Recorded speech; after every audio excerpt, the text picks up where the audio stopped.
have a four of us here. We dance on screen. Maybe the state has some rules.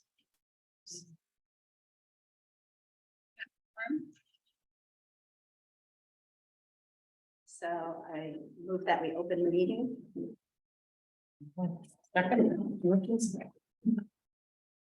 On favor? Yes. Yes, the meeting is open. We start our meeting with public comment for discussion, for presentation of issues that are not on the agenda. Is there anyone who would like to make a public comment tonight? I do. Sarah, identify yourself, please. My name is Sarah Langet, and I am a school board member for the town of Belgrade.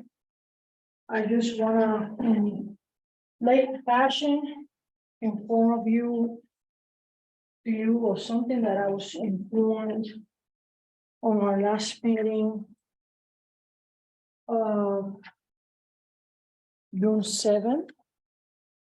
And it's a 4-page. I try very much to put it back in just 1 page.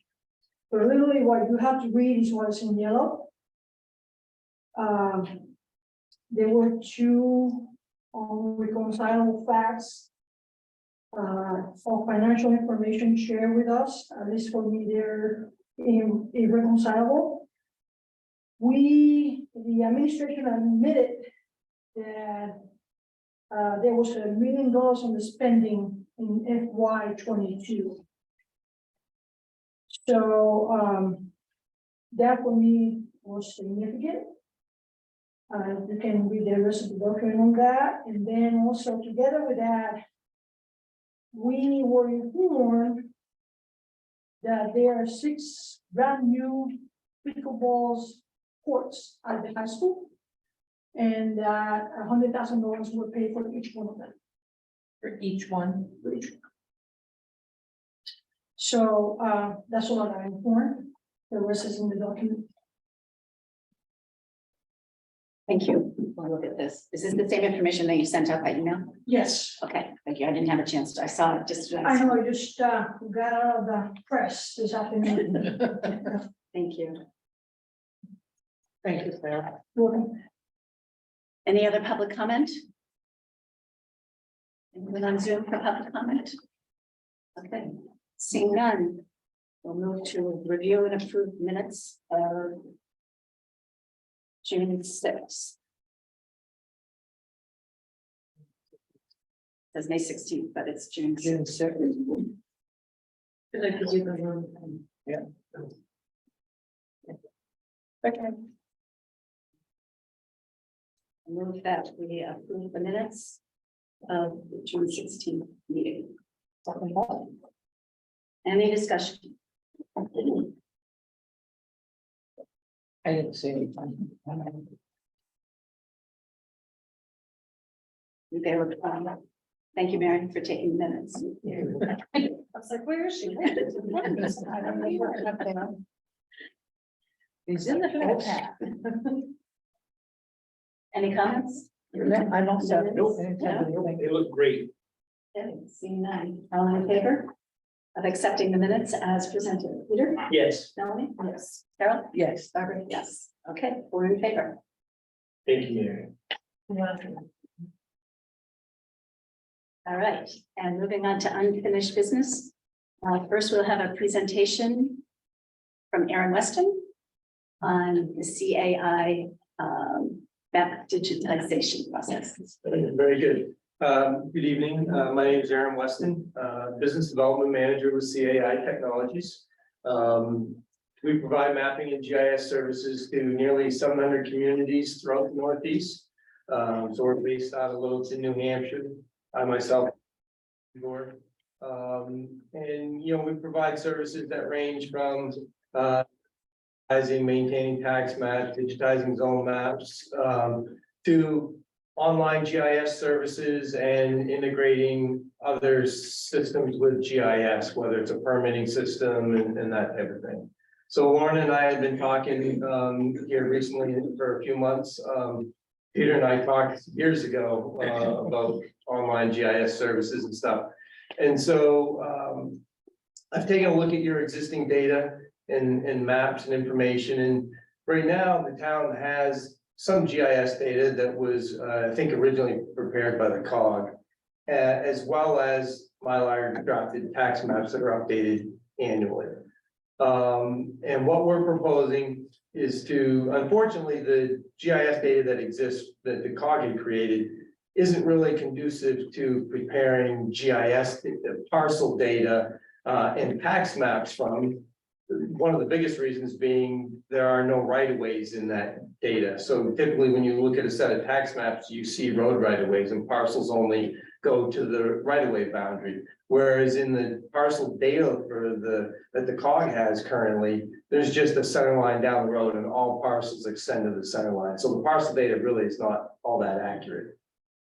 So what we would propose doing is taking your existing tax maps and digitizing them and capturing all the information that's on them. So all the dimensions and other text, water body names, road names, all that information, and putting that all into a GIS data set, being able to reproduce hard copy tax maps from that GIS data set. So going forward, there would be one data set that would be maintained. Right now, when you have a deed split, it has to be done in two places, one on the tax maps and two in the GIS file. And so there's always a chance that for some reason there's an error made and the two aren't in sync. Going forward, all the edits would be made just in the GIS, and then you could produce a set of tax maps from the GIS. With that data in a GIS, you can then also integrate it into an online GIS platform. And, you know, we can quickly take a look at one of those here.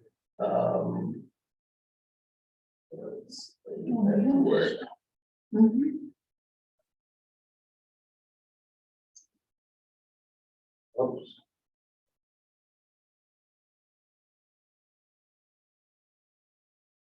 There we go.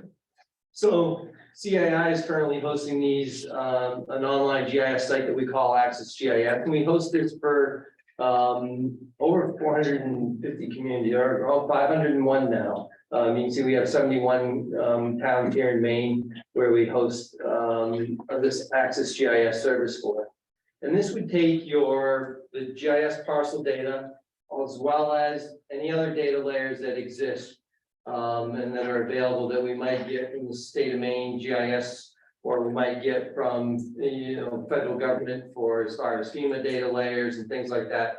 So all these different GIS data layers can be hosted here in one place so that you can turn them on and off, and you can see the data layers and how they affect the parcels, right? So in this case, you have shoreline zoning. As you zoom in, you can see how that affects, the parcels and the overlays.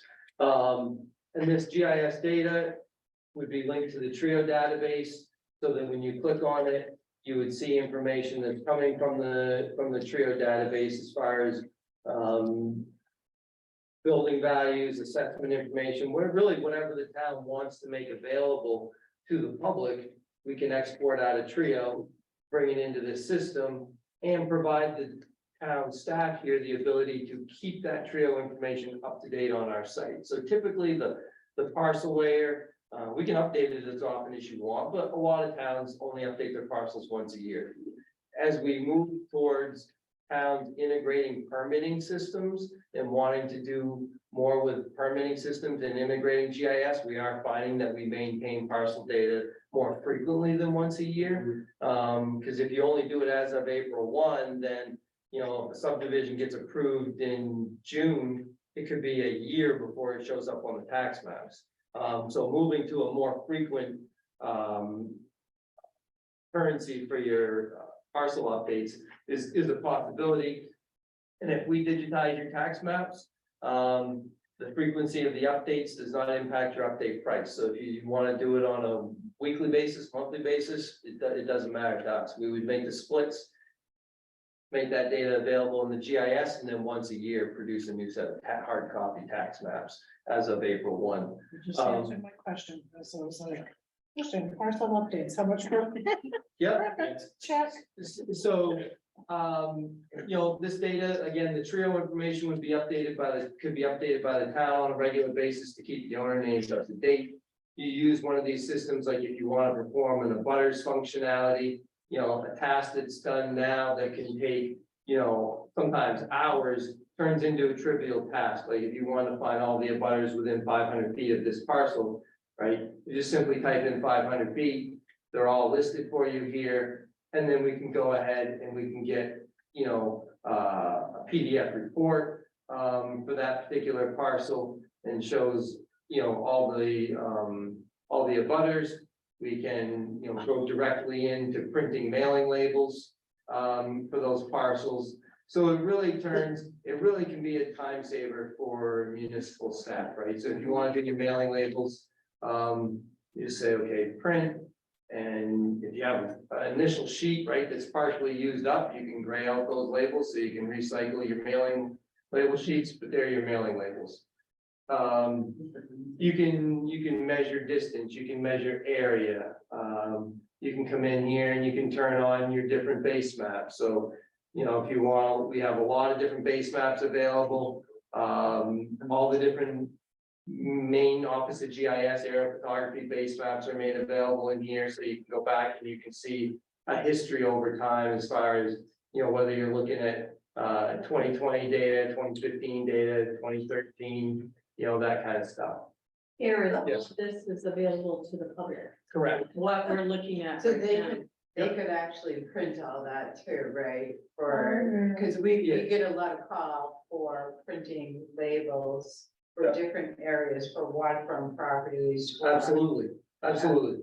And there are other ways to come in here and do a butters functionality. So for instance, when you come in here and you search for a property, you can search on parcel name, address, or parcel ID, and you can see all the results that are here.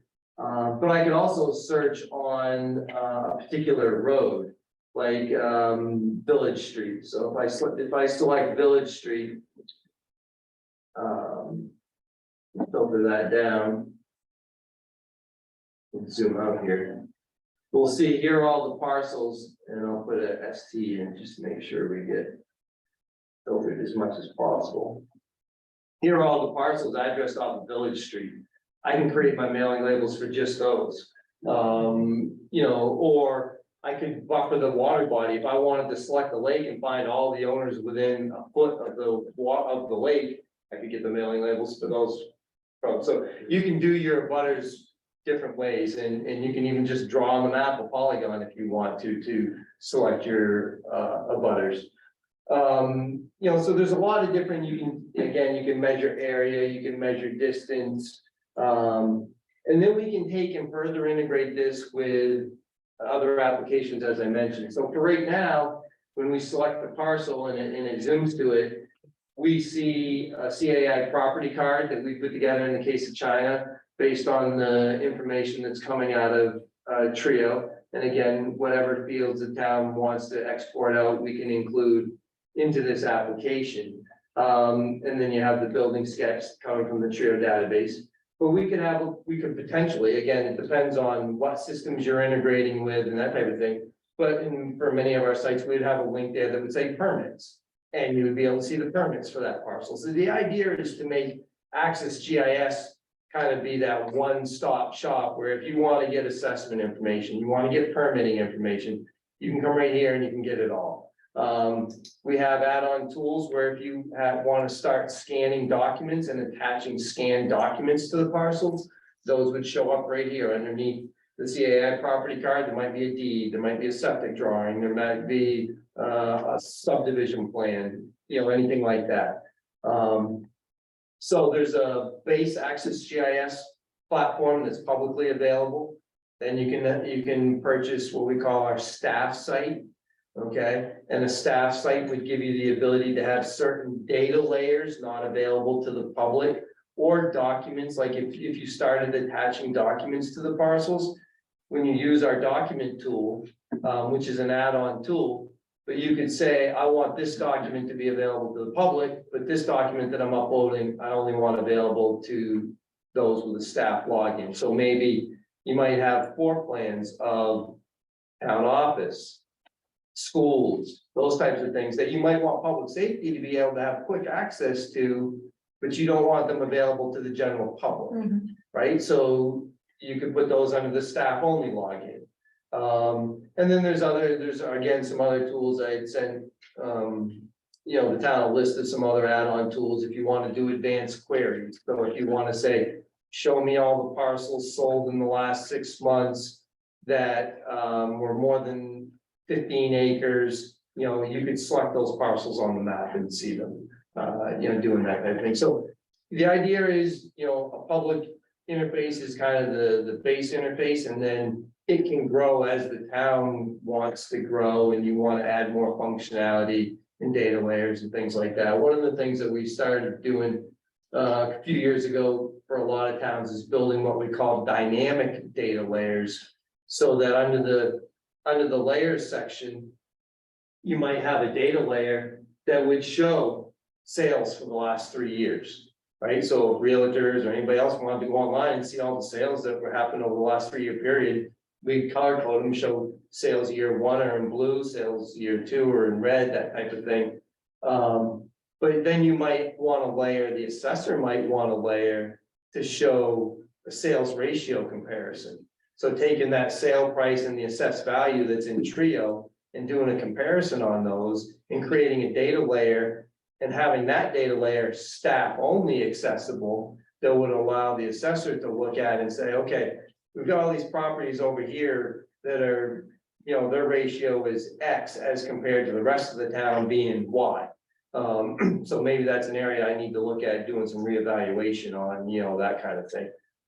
Same thing with like tree growth properties. If you have properties in tree growth and you have them identified in Trio, to set up a data layer so that as the town clerk takes a property or the assessor in or out of Trio, the next time they uploaded the Trio information to our site, the data layer would automatically refresh.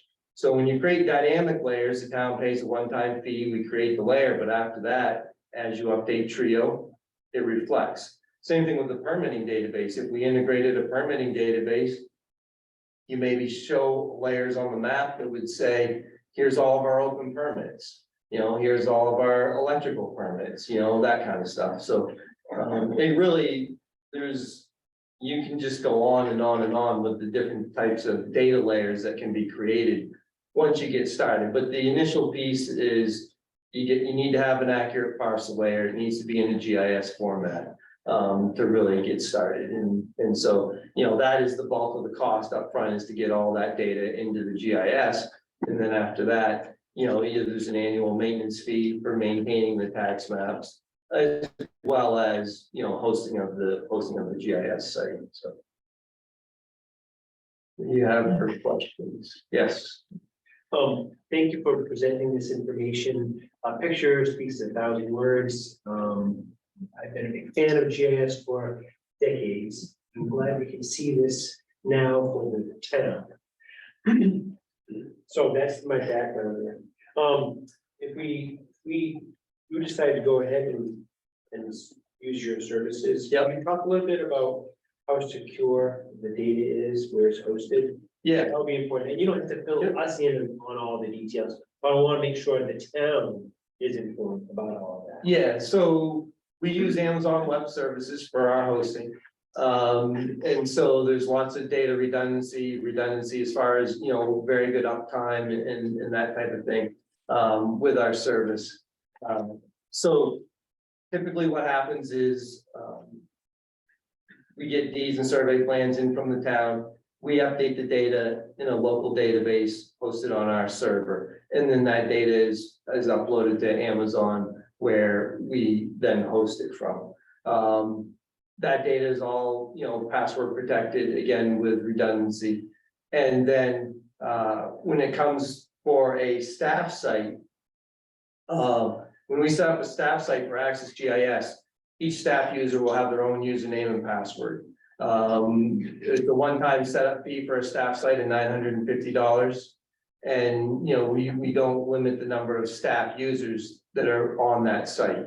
So we encourage you to have each user have their own username and password, as opposed to the town office saying, here's our username and password. That way, if somebody leaves, we can just easily go in and just discontinue their password. But we do have some towns where they'll be just like, oh, we're gonna use town of Belgrade, 1, 2, 3, you know, and here's our data. Please, dear God, no, not here. You know, so we don't do that.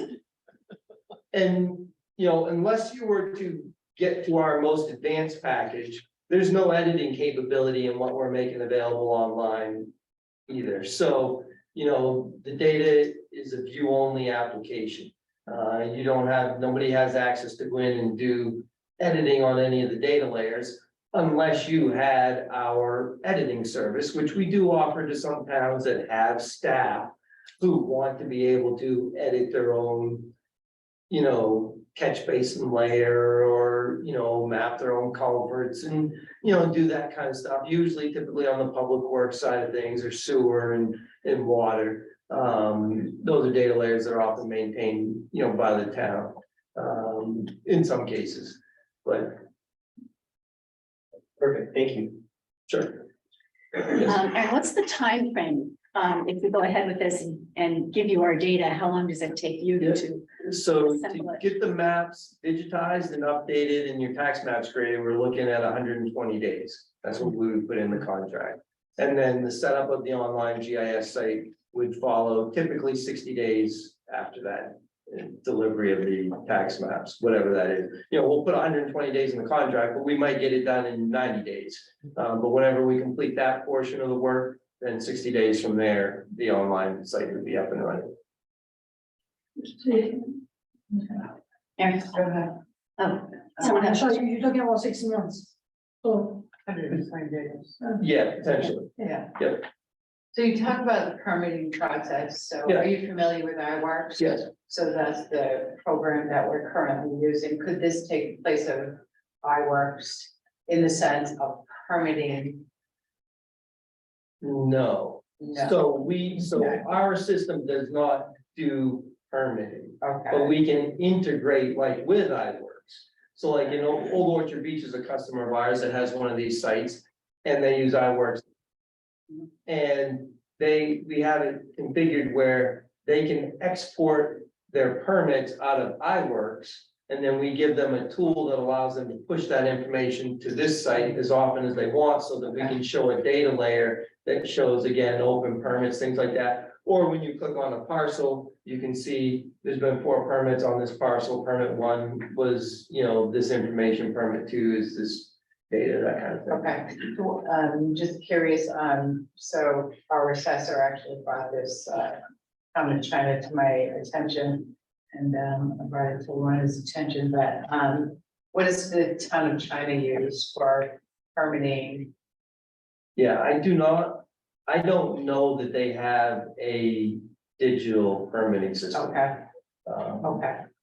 All right, just curious as to how that's gonna be integrated with each other and if it could take place of. and- Yeah, it definitely, this is not intended to do any type of permitting, allow people to apply for permits or anything like that, but we can, with iWorks, Right. as an example, we can take that data from iWorks and present it through this application. Okay. that was another of my questions. I was like, iWorks integration. And the other way we can go too, the other way that we can go to is in some cases, like in the case of Old Orchard Beach, they pay an additional $500 a year fee to CAI to provide what's called an ArcGIS REST endpoint service to iWorks. So, Why that? yep, so right now, your iWorks data gets updated with owner information from Trio, I assume. And I guess, does anybody even I don't know? think there's an integration there. No, So- between No. Trio and No, ours. no, there's no. Actually, separate. So how do new owners or names or things like that in iWorks get updated? Everything is entered manually. Manually. Okay. The assessor will enter everything through the permitting process. Okay, Um, so like what we've done in the case of, at least in Old Orchard Beach, for example, they have an assessment system called, they don't use Trio, they use Vision as their vision appraisal, as their assessing software, okay? And we have Access GIS and can't do this with Trio yet. We're working with Trio. We hope to get there at some point. I say that we've been trying to get them to do it for years and we haven't get there yet. To be able to update Access GIS with owner information on a nightly, or let's say on a nightly or weekly basis, automated. Okay, Vision has that capability. So in the case of Old Orchard Beach, our online system gets updated nightly with any owner changes from the assessing database from the day before.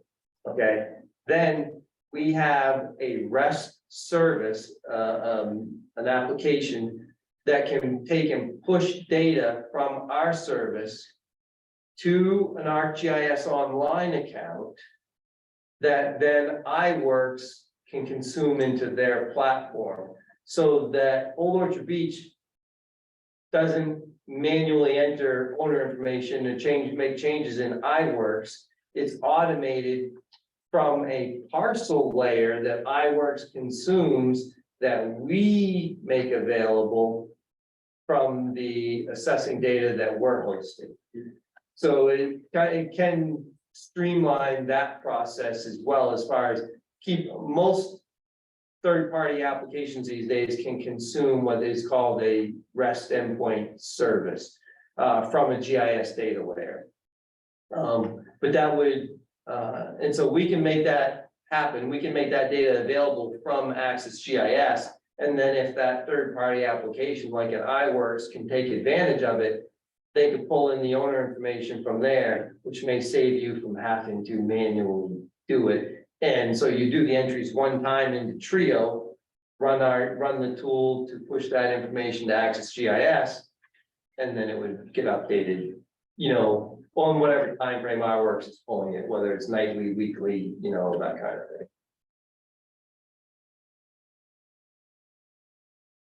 Sarah? Yeah, I work here a little bit with the planning board. And so we do have a program to take in the applications to do work. Yeah. Once the permit is created to do that work. Is this a push talking software between the program that we have? I don't know the name of the program that we have. iWorks, okay. So that, and then also, will this program tag the deed number and that kind of stuff? The deed number is available when you click on a parcel, but it's coming from the Trio database. Okay, So whatever information is in Trio, like, I assume they have it,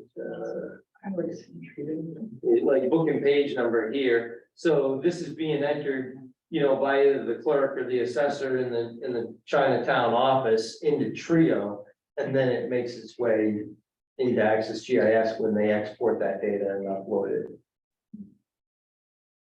Yes. thank you. So Access GIS is the main database and everything works off of that. Is Correct, that what we're, okay. correct. So once the information is in there and it's not editable by town people, it's safe and secure, and then all these other applications either pull information from it or information is pushed to them on a regular basis. Yes, correct. Okay.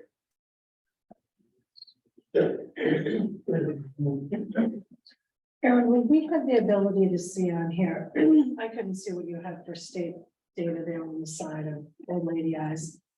But things like vernal pools. Yeah. That are only, in existence for a couple of months, but vital habitat. Yeah, so like if you have, what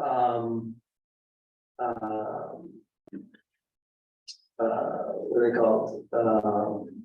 I'm trying to think, the Habitat, was it Habitat for Humanity data layers, beginning with Habitat, data layers.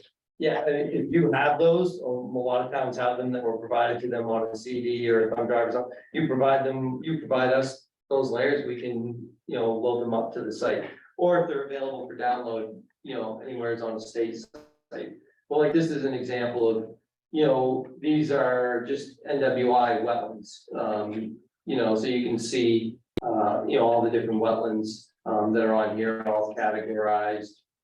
based on, their type, whether it's freshwater, lake, or, marine, estuarine, marine deep water, freshwater, those types of things. So, yeah, any data that's in a shapefile format, an AutoCAD format, we can host on this application.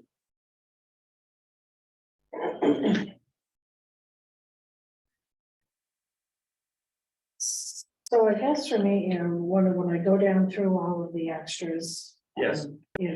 I'm not a huge fan of to be determineds. Yep. And so I think one of the things that we want to know is out of the communities that you host, what is the most likely scenario? What are the majority of the town use for those add-on services? Yep. And what would the bottom line for Belgrade look like with that? Yeah, okay, so as far as the add-ons, certainly the most common one is a staff site. And, they have a staff site, so you can have data layers available only to the public, only to staff users. And there are a couple of tools that come with a staff site as well. So, and you gotta have a staff site before you can have any of these add-on tools. So the staff site is generally, most of the towns have that. And then a lot of the time, a majority of the towns would have the individual document upload tool and the advanced query tool. Those would be the two basic add-on tools that a lot of the towns would have. Now, in some cases, towns are doing their scanning their documents and managing them through a document management system. And so they don't need the individual document upload tool because they scan all their documents into a system like Trino or Laserfiche or something like that. And then we can potentially, depending on the capabilities of that system, we may be able to integrate directly with that document management system to make the documents available within Access GIS. And that would be like one of those to be determined costs, because until we knew what the software was and what their capabilities were and that kind of thing, we wouldn't know if it was going to be an integration that we could do at no cost, or it was going to be a $5,000 integration. So those, that would give you an example of like a batch uploader batch uploader type to be determined. We really, in order to do that, which a lot of towns don't have the need for, but it is just an add-on service. We can't really quote it until we have some more information on it. The Access GIS editor service, that's again, we have, a few towns that use that service if they have staff in-house that are wanting to maintain some GIS data layers. So it's not many, but again, that setup fee is to be determined, because we would need to know, okay, are you looking to edit just stormwater data? Does it already exist? Are you looking to create a data layer to show coyote sightings, or, what kind of data layers do you want to create? And setup of those range anywhere from, $700 or $800 to $1,500. So it's not like a huge cost, but until we had more information, we can't really determine what it is. And when it comes to the third-party integrations, integrating with like an iWorks, and doing that setup, if I know that's the platform and that's what we're going to integrate with, I can, get back to you with what those costs would be. In some cases, if it's platforms that we've already done in the past, we know exactly what that cost is going to be. And typically, a lot of that stuff ranges, from $500 to $1,500 or something like that. We're not talking, it is an added expense certainly, but we're not talking, tens of thousands or anything like that for those types of integrations. The minimum here is 3,500.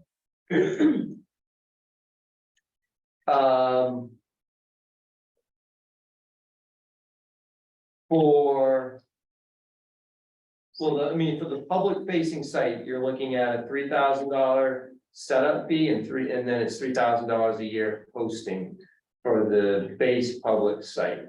So you have $6,000 the first year and then $3,000 a year after that for hosting. Some of the add-on tools are just a one-time fee, and then some would impact that annual hosting fee.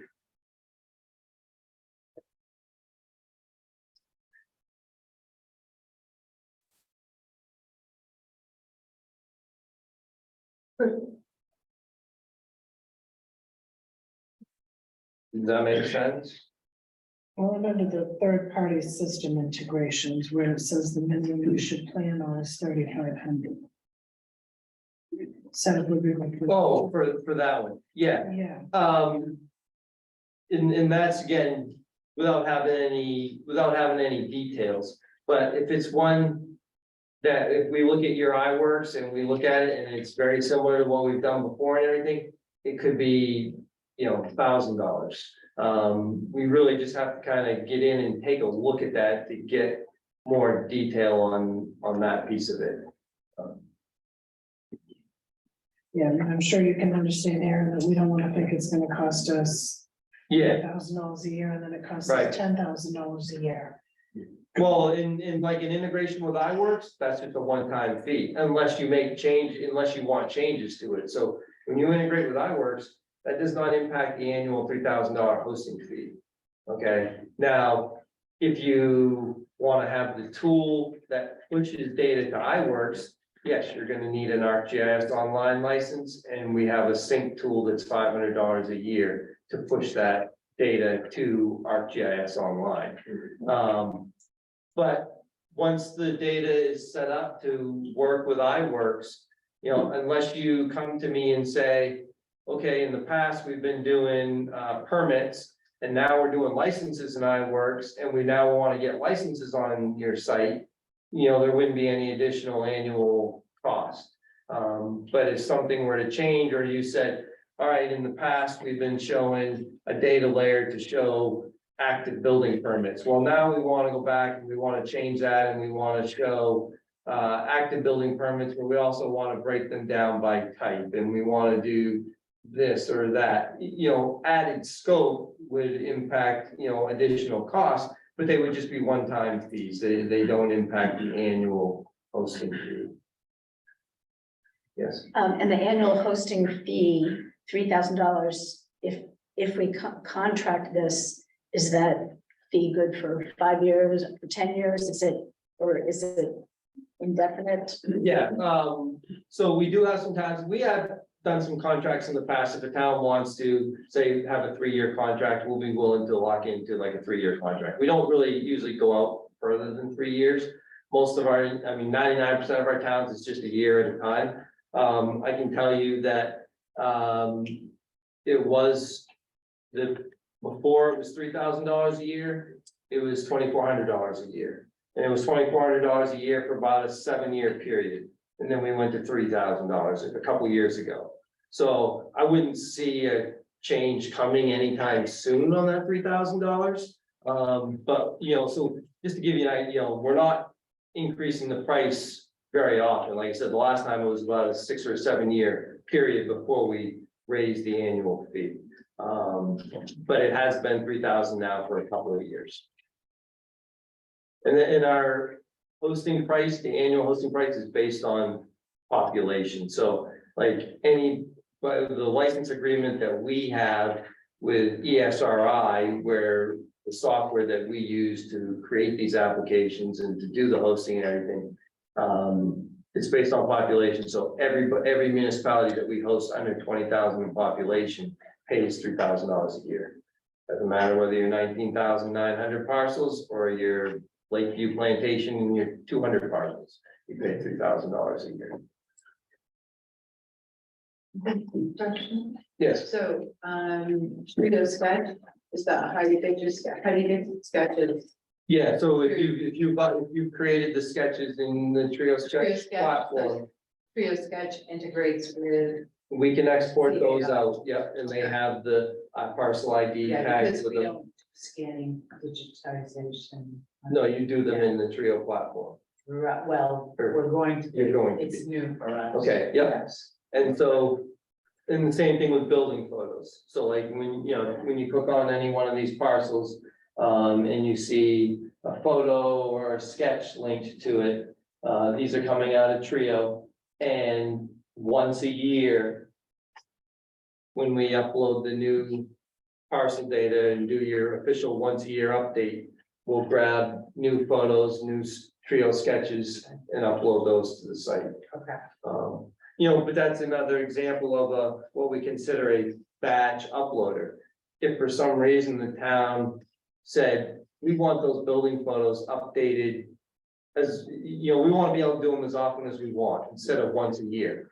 Okay, it's $1,200 one-time fee, and you can update your building photos as often as you want. But most towns, once a year is fine for that kind of stuff. But we do have some that say, photos and sketches, we want to update them, more frequently, and so you pay a one-time fee, we create that batch uploader and you do it, so. But though, again, those could range from many different type of documents and stuff like that, so until we know that there's a need, or we know exactly what the need is, I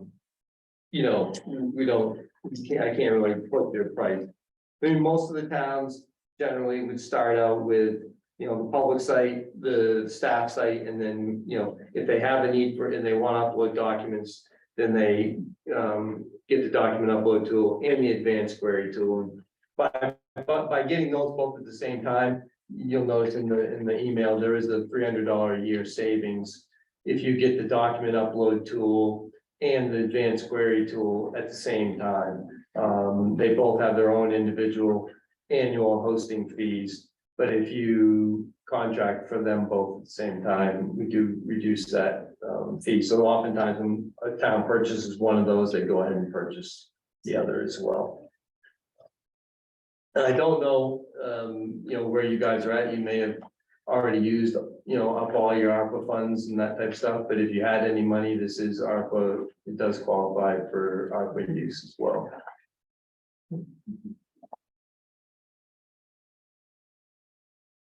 Any further questions? So, I guess I just want to be clear here, Aaron. Yep. So we have the one-time setup fee is $3,000. The annual hosting fee is $3,000. Yes. And then updating tax maps would be $6,400 a year. Yeah, no, I think that, as I noted in here, I think that price is based on the number that was provided of 50 deeds or plans a year. I think that's extremely high for a town the size of Belgrade. But that's the number we were given, and if that's the number, then that would be the maintenance price. Typically, for towns of this size, maintenance is closer to $3,000 a year, not $6,400. But if the assessor can review that number and or clarify that number, more than happy to revise that price.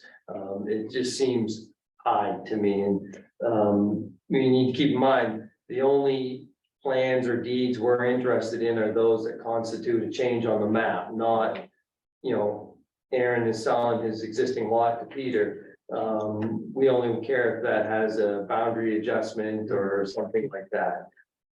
And if it's a subdivision, we would, it's a 10 lot subdivision, we would only consider that one plan, not 10. So again, you guys, the town's gonna know better than us, but just based on my experience, that number seemed high for a town of this size. That most of our towns this size, like I said, would be paying anywhere from $2,500 to $3,500 a year tax map maintenance. Peter, does that number sound high to you from what you see? It Board does. experience. It does. Yeah. I think of like the planning board, the number of permits that we go through, or any kind of changes that would warrant something that would go in here. Right, I do not see 50 yeah. personally, much less. So does that include a printout of tax maps? Yes. Okay. Yeah. All right, because that might be the reason why, or it might be the person that we actually contract with to have those tax maps updated. Sorry, I'm not following you. So the tax maps that we're talking about, are the printout of the maps Yeah, and the maps on CAI, right? So the price that we gave for the $6,400 was to review the deeds and the survey plans provided to us each year. Make those changes in the GIS data and then print a new set of tax maps from the GIS data and upload the data, the new parcel data to the Access GIS online site. Okay, okay. And you would print the maps just once a year. Correct. Yeah, but like I said, if the town wanted to have us do, if the town wanted to send us those deeds and the survey plans quarterly, monthly, or whatever, we could do those splits and upload the new parcel layer to the GIS, so the GIS lines would be accurate, and if somebody wanted to do an abutters list and things like that, those parcels would be in there. But then, yeah, once a year, after we knew we had everything through April 1 of that year and had done those splits, then we would produce the new hard copy Yeah. tax maps. But whatever we come up with for a tax map maintenance price, whether it's the 6,400 based on 50, or you come back and tell me, no, we only have 20 of these, and then, okay, it's a $3,000 a year fee. Right. We could do those updates, once a year, or we could do them monthly. And that price isn't gonna change.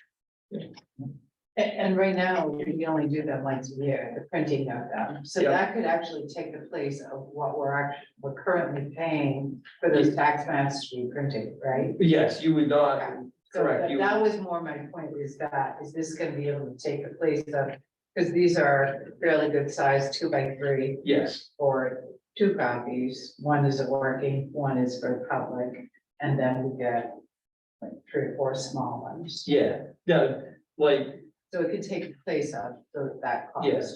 now, I guess I would wanna know, like, typically, when we budget our prices, and, you know, one more set of maps isn't gonna matter. You know, we typically deliver one set of maps. We find that once towns have the online GIS site, the hard copy maps hardly get used. I actually have a couple of towns where they don't even wanna send them hard copy maps anymore.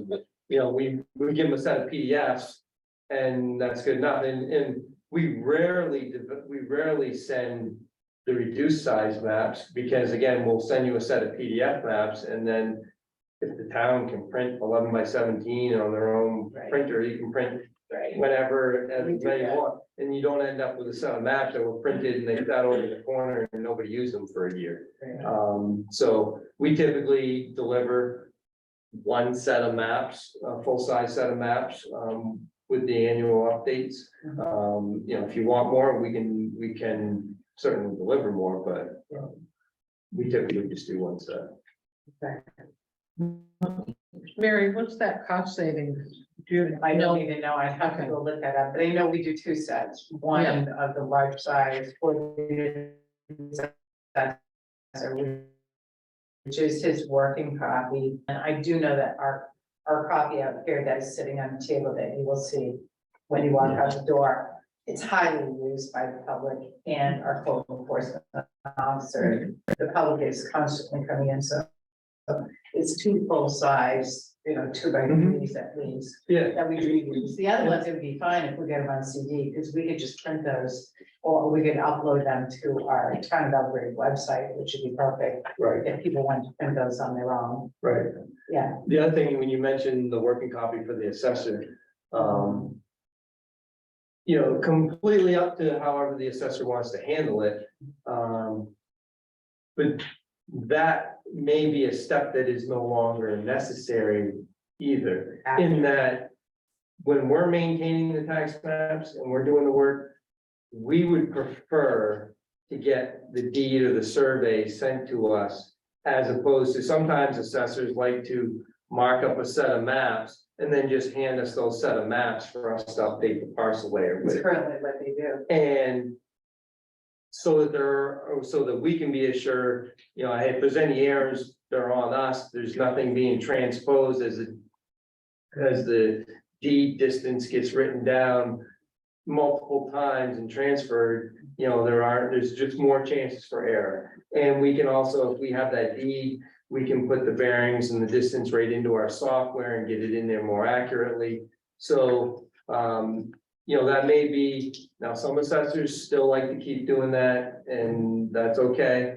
But in some cases, that's a time saving for the assessor too, if they know they don't have to mark up a set of maps anymore. And especially if we're sending them, being sent more frequently, sometimes assessors would do that because, again, that map is a parcel layer isn't gonna get updated anywheres for a year, potentially.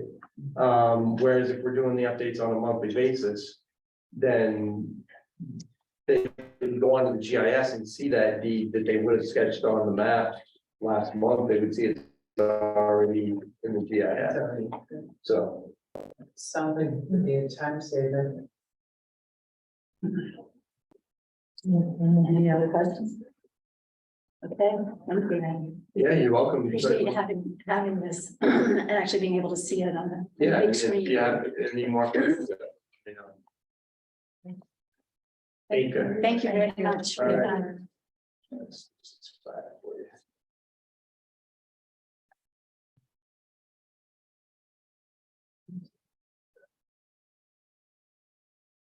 There you go. There we go. Great. Next. Oh, yeah. Thank you, Aaron, Right. appreciate that. Yes, you're very welcome. Hmm?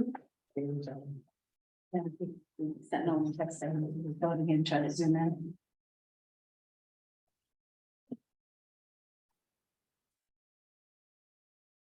So we'll digest it. Yeah, And that's Yeah, probably the next step would be the board and the enforcement officer and the planning board to see what do they want from us. Right. You know, what's the best thing that's gonna make their job easier and the code enforcement job easier and the town office stuff and the assessor, so maybe if all of those parties. It would come Come down together. on our phone calls, tremendously from real estate agents looking for the information that we currently have to scan in that isn't always updated on the tax card. So, because we don't do digitization and scanning, we are moving to Trio Sketch, which is gonna be a huge improvement for us. And they're gonna integrate with that, so I think that's.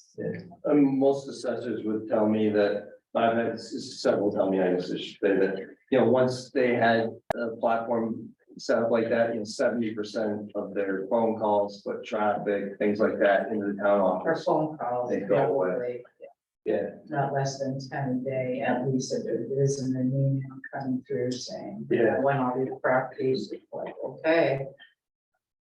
Yeah. Okay. Thank you. Thank you. okay, you're welcome. Another question for you, technical one. Yeah. You use a HDMI cable from the. That's what I TV plugged into there, yeah, From yeah. the TV to a computer. Yeah. Awesome. Now she knows next time. Thank you. All right, Thanks, take take care. care. You're welcome. Stuff for us, so. Okay. Okay, so we'll talk to all the affected parties, interested parties. And see what everyone thinks. Yeah. Super. All right, moving on to policy updates and descriptions. We move that we open discussion on the policy updates and descriptions. Second that.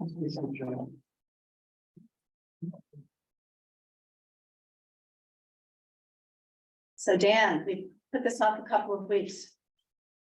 Because you haven't been here. Welcome to the meeting. We wanted to make sure you had a chance to hear the discussion and if you had something you wanted to say about the definition of these different statuses.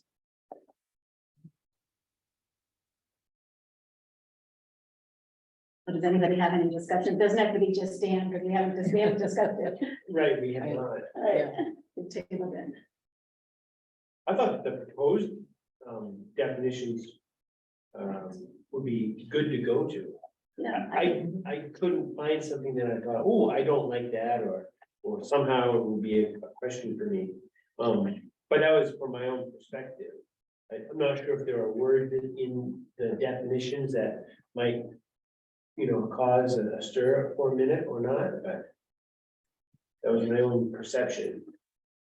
I think it seems a lot clearer and more complete than what we currently have. I think.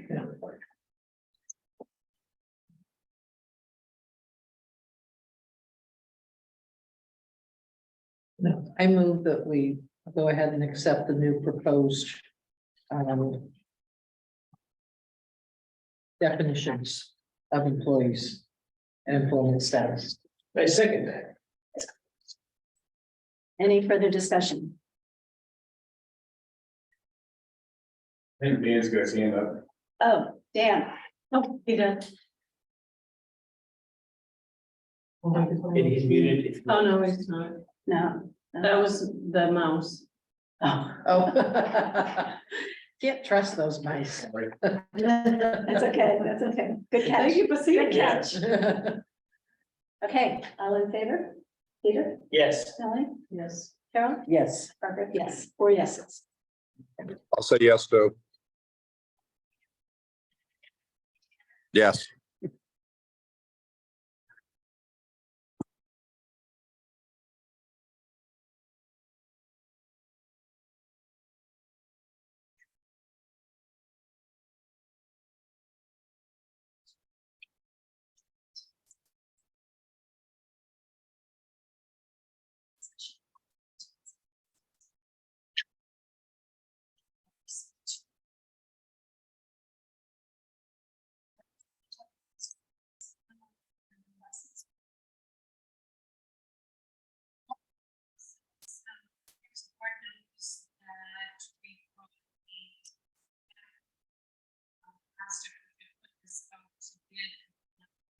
Changed some of the language in the bid with this.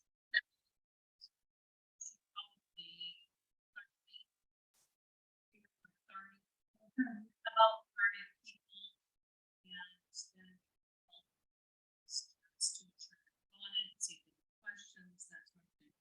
So we did end up with 2 bids, one from Stockholm and one from Work out of Sydney. The pricing is quite a bit different. As you can see, everyone has some questions on that. It's obviously up to the board. My suggestion would be maybe to invite both Mr. Horn and Mr. Cummings live at the meeting so that the board could meet them and ask them questions. And then make a decision.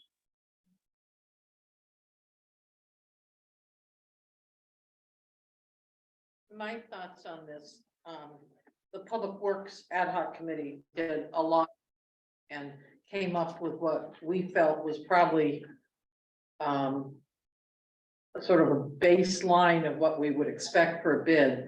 And one of these is substantially low and the others in the ballpark of what the ad hoc committee came up with. I'm thinking I mean, maybe we ask the ad hoc committee or a couple people to go back through and look at do the 2 bidders, do they have what we've requested they have?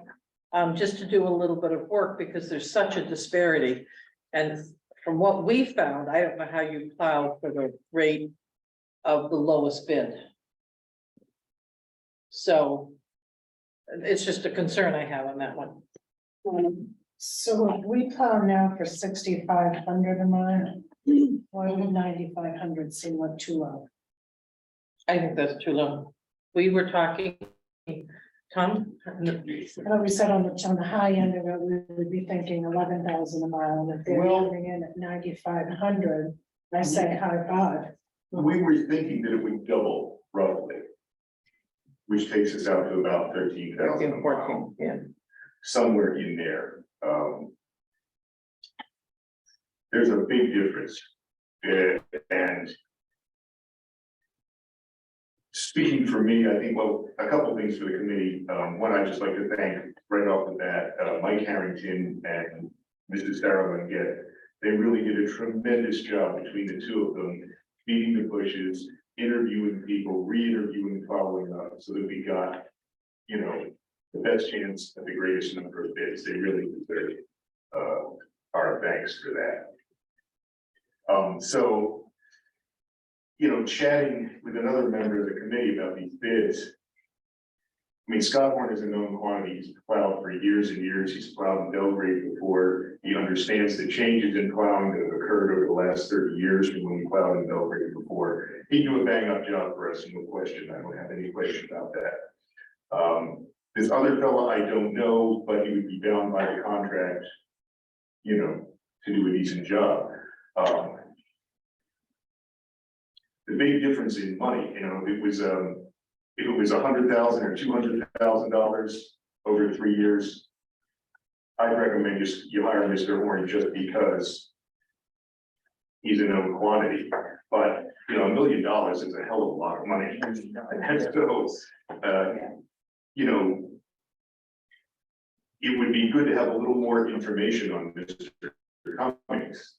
And if he seems like he, you know, he has everything we need, then I would see no reason not to give him the bid. But I would like a little more information if it were me before we gave him the bid just based on price alone. You know, and as previous selectmen have said, you know, I'm here to get the cheapest for the taxpayer. Well, no, you're not. The job is to get the best value for the taxpayer and get the best solution for the taxpayer. That might be the cheapest. It might not, but I think personally, I feel more comfortable with a little more information on the things. Can we get references? Could we ask him for references? But we're doing the same thing. Bruce? Does anybody know if he has any plowing experience? I'm sorry, what, Bruce? Has any plowing experience? This is what I think we want to talk to. This kind of stuff. Does he have any equipment? Because I have heard he does not have the equipment. Well, and for some, so, and I'm just gonna speak on the side here, I mean, I have a customer who was looking to take on snow plowing for his town. He did not have the equipment up front. He said, this is what they're telling me that I have to have. So if I have to purchase this equipment, then this is what I have to put in for my bid. Because I have to have the equipment and the personnel that they've required as part of this bid process. Right. So he did, he was awarded the bid and he purchased what he needed to purchase in order to fulfill the contract. So I would hate for us to assume that because we don't know this particular outfit, that they're not taking the same approach as another business owner who's looking to bid a contract with this size. So I don't want for us to, in a public meeting, state that we think that maybe they wouldn't be able to fulfill this. Oh, yeah, that would be rumor and innuendo. What we're dealing with is that both people who bid on it, and we assume that they'll be able to fulfill the contract. And they have what, for the first snowplows, they have a year and a quarter. Right. Right. Yeah, and from everybody we talked to a number of contractors. Everybody seems to think, yeah, we need basically a year to gear up from scratch. So I think they have plenty of time to fulfill the contract. It's just that Sydney is a little bit of an unknown quantity. Or maybe one suggestion to have them both come in and meet. With the board is a good idea. Yeah, I think that is a good Those idea. questions answered I think directly. it would be good for the board, it would be good for the public, and it would be good for those who have bid to be able to meet all of you, get a sense for it, Yeah, right? I mean, it's a huge commitment. It is, it is for the town and the bidder, right? Tom, So time-wise, you'll probably have to make a decision on July 11th. Right. The bids are only good for 30 days. Right. The price. On the other hand, we don't have to go nuts with the public works buying snowplow trucks. We have a choice. If one falls through, we have the other. So that takes some of the pressure off. Sarah?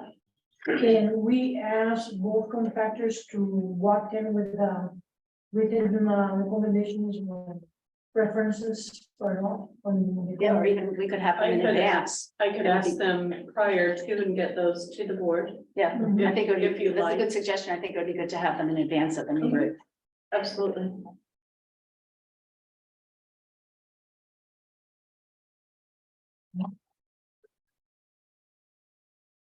Did we, however, let the bidders know that the contract would be awarded at tonight's meeting?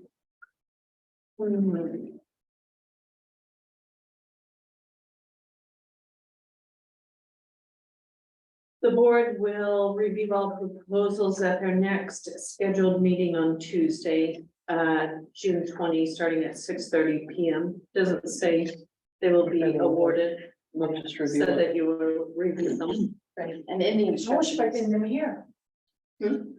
I was expecting them to be here. Yeah, in the instructions, it says we have the right to reject any and all bids, wholly or in part. Make awards in the manner deemed to be in the best interest of the town. Yeah, I wasn't worried about that. I was worried about whether we had noticed the bidders like we do sometimes in an RFP. That the bids would be opened at a certain time, reviewed by the board at a contract. Same. We didn't say make a decision, so. That's good. All right, so I move that we ask the two bidders to submit recommendations to Lorna, Or references. references. And to be available to ask them to participate on July 11th. Did you second that, Melanie? Yes. Or if you didn't, I will. Yeah, just, I added an addendum to it. and then, yes, okay, any further discussion? All in favor, Peter, Yes. Melanie, Yes. Carol, Yes. Dan.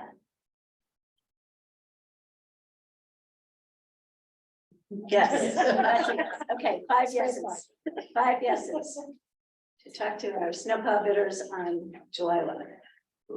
Well, I'm gonna leave this right in the rest. Okay. Tom, One other question, when, at our last, Public Works, committee meeting, we discussed, submitting two RFPs, one for $950,000 to buy plow trucks and one for up to $300,000 for a 3-yard loader. So does everybody feel comfortable enough that we can table those RFPs now? Knowing that we, sorry, Yes. knowing that we received the two bids, you're saying? Yes. In that contract? Yes, from my perspective, I'm just wondering. Right. Yeah, I mean, that's the first that we're hearing of it anyway, so the recommendation for that would have had to come to the board, then we would have acted on that anyway, so yeah. I'm fine with that being halted for now. I know we talked about that if we got bids in, that we wouldn't have That we to, would have done this. Request. yeah. anything. I move that we open discussion on RFPs for these multi-year contracts. Second services, plumbing and heating, assessing, banking, investment, sand and salt. Second. Lorna, do you want to start us off on these? Sure. These are in no particular order, just the way I printed them out. So the first one you should have is for tree service. Yep. Thank you, Sarah. Thank you, Sarah. And you've seen this one Thanks, Tom. previously. Thank you, Tom. Thank you, Tom. Thank you. So the tree service RFP you've seen previously and actually made some changes to, and you may not remember that, because it's been some time. But this is simply for someone who would basically be on call, for when you needed tree work done. And you could do the contract for a 1-year time frame, or because the warrant article passed, we could do a multi-year contract, 2 to 3 years. To have them available. My first thought on that one is that normally when we do RFP, the first one at least would be just for a year. We wouldn't want to lock ourselves under 3 years in case. I was gonna say this. So it'd be 1 year with the option of extending the contract if both parties agree. Or we do a 1 year, and if we have, we come to the next contract, then we could do the option.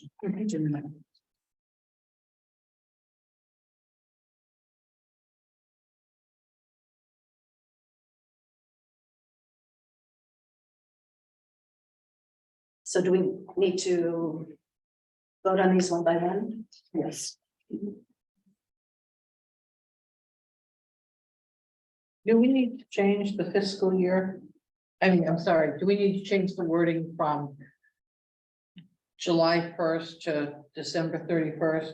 My only thinking is if somebody's done work for us already, and maybe that wasn't at the same rate, would we be obligated to go back and change what we've already paid? And I don't know if that would happen. I'm just thinking that we should say for the remainder of fiscal year 2023. 23. That would definitely be appropriate. And would what? Definitely be appropriate. Or should But we can do we- this, should we do it to go through until after town meeting next year, so we're not always working in the end? You know what I'm saying, that if that gets approved at next year's town meeting, then we would look at least in the contracts to have them be moving forward, not looking back to January 1st. But our contracts do generally run on the fiscal year. I wonder if there's a way that we can do that. We have a lot of contracts. That run from 7/1 to 6/30, which would be all of our piece out contracts. Right, And because those all they're, run 7/1, Yeah. and that's up to town meeting, so either. they're all on a fiscal year, July 1 to June 30. So when we do our documenting, right, that's the way it comes up, so it's not like it's a huge problem. Yeah, just, It's not out of the ordinary to have something that extends beyond December. And our state contracts all run 7/1 to Yes, 6/30. because they're all. so maybe that July makes 1 sense to do Yeah. that, 71 to 30. The other thing is nobody's gonna wanna bid on a 6-month contract. They're gonna want a contract for a minimum of a year. Yeah. And then the other thing is the transfer station, all them contracts go from 7/1 to 6/30. 7/1 to 6. A lot of contracts we They do do. that. Because I think what we were trying to do here is we were trying to get the contracts all starting and ending at the same time. So if we have a block that ends on December 31st and a block that ends on June 30th. But what we had was, somewhere March, somewhere, whenever folks started, that's when the contract started. And then what we're finding is things like these contracts that we should have had updated by the end of December, we don't have, and we're in the following year. So we're trying to have a system where this stuff does not get missed. We've got great contractors now that provide the majority of these services that we're looking for proposals for, and every one of them has honored last year's contractual price for now. So kudos to all of them. So, What about going to June 30 on these? Hmm. That's nearly a year. right, so. And that then puts June 30, but the problem with that is you wouldn't have a chance to get the RFPs in. Right, by Because July if you put 1st. the RFPs out, we would essentially be backdating. It's not like we haven't backdated stuff here, so we're not perfect that way. Right. I'm just thinking it through. So if we were to have the RFP go out and have them returned in time to review them at the July 11th meeting and then award a contract and backdate the contract to 7/1. And have it Right. 7/1 to 6/30. I think that And then makes- next year we could get on, so we would be putting them out in May. Now, would that mess up the assessor though, because I think most of Ron's contracts, when it's looking ahead and run like ours. The calendar year. Yeah, We have a January, lot of them, but we do track them on an Excel Yeah, we spreadsheet, have- so we've got an Excel spreadsheet. Mary that tracks organized them. all those, so we have a few So, binders We and there's a know list in each. what contracts are running out what month and what time. Mhm. Very organized now. So if we just say, Yes, ma'am. so if we just say for the period. July 1, 2023 to June 30, 2024, since it's not a fiscal year. And I think for this, we would have to do we do 2023, or are we gonna say 23, 24, or are we just going to have this proposal application is for? The period, the July period, 1, the Twenty period, twenty-three to June 30, Yeah, 2024. July 1 to June 30. I think that will work. I think that gets them all, as many as we can on cycle.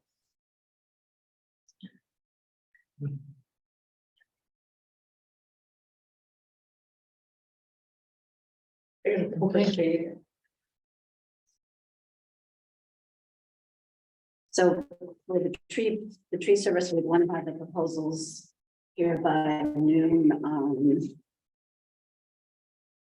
the 10th, July, what, the Friday before. July 11th, the Friday before is July 7th. July 7th. So do July 7th. Yeah, we'll review proposals at the July 11th meeting. So obviously we need to change the effective date on page 4. Hmm. We obviously need to change the effective date on his, on page 4. Oh, yeah.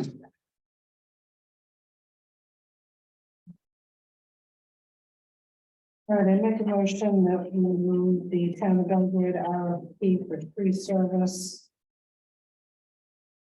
forward to RFP.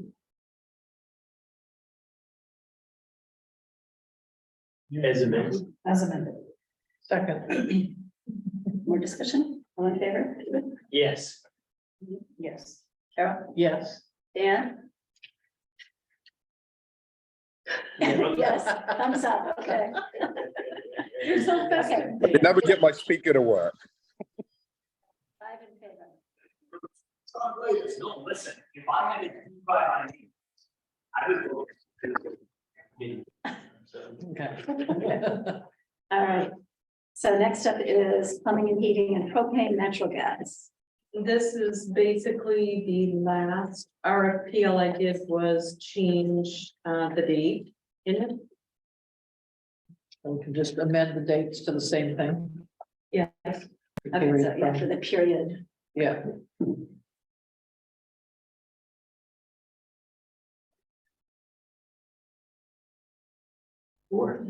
Okay, and also by noon on July 7. July 7th, yeah.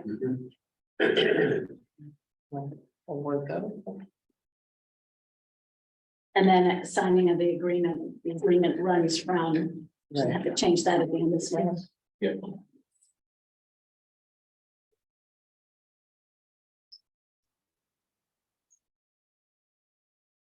Okay, I move we approve the RFP for the town of Belgrade plumbing and heating and propane natural gas as amended. I'll second that. Any further discussion? All right, all in favor, Carol? Yes. Peter? Yes. Melanie? Yes. Dan, in favor? Yes. 5 in favor.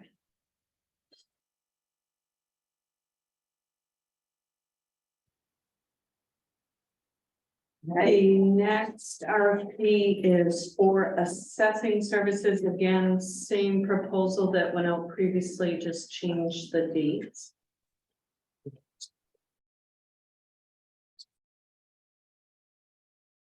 The long one.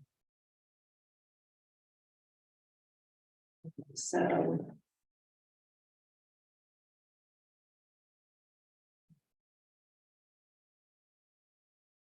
Okay, so I see, okay, so what we'd have to change is, we'll just, so 12, is it 12 noon that we accept proposals Open, on the Friday? yes, So do we? So it'd need be to change- Friday, Yeah, 27th. yes, on page one. do we want this to see if we can get this to go? Again, June 3rd, July 1st to June 30th? Yes, we can ask him, are we going to want to make some changes if the board decides to go with CAI? Make sure that there is, the work has to be, we have to work together, the assessor and if they reduce, actually, some of the workload. It sounds him. like that Robbie's gonna have to do it. Right now, he only comes in once a month. He's even gonna have to do that if CAI is going to do the deed readings right. and the mapping. Can and make ask him those about that, changes. So because- that may be something to consider on that And he- particular proposal. And maybe he we said should- that 6 towns that he's working in, they are moving to map digitization. So he's familiar with the He knows process. because he brought He'll that to know. my attention, the town of China. Yeah. China actually, they have somebody in there that's working on a regular basis, that's in there daily. So theirs is running a little bit different than what we're gonna be looking at. So what contract do we currently have with Rob? Is it, It's expired. Yearly. oh, it's yeah. expired, but it's Yeah, expired. expired. 12/31. He was one of those 2022. that expired. Oh, okay, okay. Traditional calendar.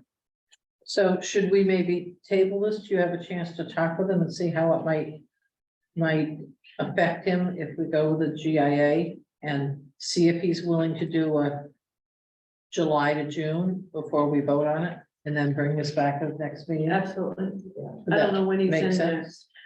He'll He be did in, not put a date because he will not be in until the board sets the commitment on July 11th. yeah, I think he's gonna meet with Nick and I either the 6th or the 7th. He usually comes. He's on before the vacation. board. Yeah, he's on vacation. Probably. Yeah. So he is not coming. He's gonna meet to go over, the tax commitment and mill rate calculations, that sort of thing with Nick and I, just to make sure he has all the figures and all of that, and then he'll come to the board meeting. Right. On the 11th. I can have him, yeah, let me make a note. Yeah, because if we're agreeing to the tax commitment at that, that's. And he zooms in, Yeah, either he he's zooms in or he's in Yep, attendance. Yeah. absolutely, that's why I'm just making that Yeah. note. So So we table this to July 11th. Yeah, and there's gonna be a change still on the last page of it, it's the board of select persons. yeah, Along with the dates, Last page, yeah, the last page. It's a lot of pages. says on 12. page 12. oh, yeah, I see, it says select. Yeah. So, Barbara, I had a question. Yes, sorry. So if we voted on this on the 11th of July, does that impact what we're saying, the timing of things in this thing? Well, if we're gonna table, if we table this, then we, one, see if he's willing to do it. Otherwise, we're voting to go back all the way to January. Right, and I'm not advocating to change that, Yeah. I'm just wondering, I just want to make sure I'm understanding that if we vote on this on the 11th, then that does not put him in a bind at all, or.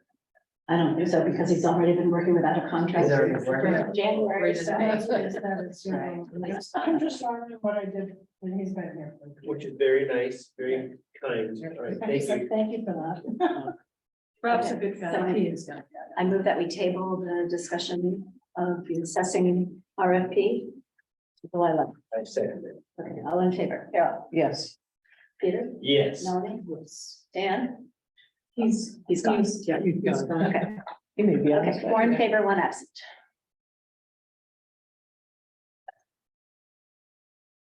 And next in our packets, we have banking services. It's my understanding that it's been some time since we put out for banking services. 11 years. Um, and an interesting note, is that the institution that we're with was paying 1%.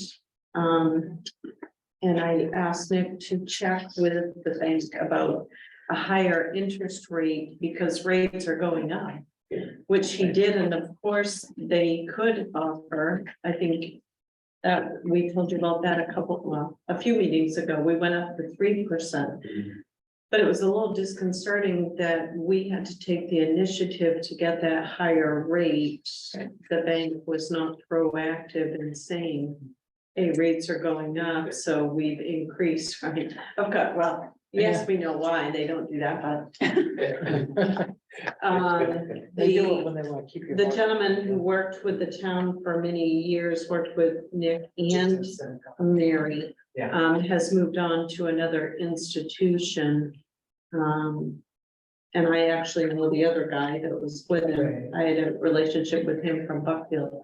It might be worthwhile to see if there's an institution that can provide some of the things we're not getting right now, as well as better rates. If not, we stay where we are. Is there anything that we're not getting right now from our current institution besides the increase in the rates? And if so, what is? They'll do some sort of housing for us on trust and reserve accounts, which by law, trust and reserve accounts are supposed to be acquiring interest. And right now, one account, it's an operational account, and so it's not sub-accounted to all these different. So that interest, so for example, so let's throw out the fire department, the interest that's due the fire department is not, while the overall amount is gaining interest, the fire department itself is not gaining interest in their reserve or any of the other accounts that, not so much the portfolios, because the portfolios through Bar Harbor Trust are differently, and those are all gaining interest as they should be by law. But those reserve accounts that are set up, those other ones, And our They should current be. institution doesn't do that. They don't break it down they individually. don't break it down. Right. Other institutions do offer that service. And they're willing to offer it to us. So then, just so I'm clear, so essentially if the fire department had 50,000 in the reserve account and the rec department had 100,000. And those two were combined, then the interest that they would be gathering would be based on. Split evenly between the two instead of the one with the bigger account getting more. But right now, the interest is on the whole account because it's all in one account that's an operational account. So we borrow from Peter to pay Paul, and we go in this big circle. So, right, so now they'll do the sub-accounting.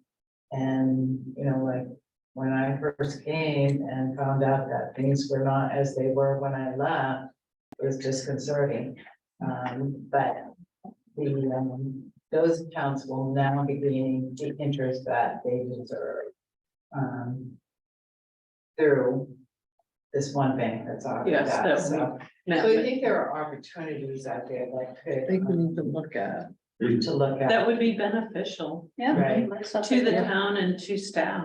Right. And the interest rate for us could be as high as 1.5, 1.7% higher, points higher than what we're getting right now.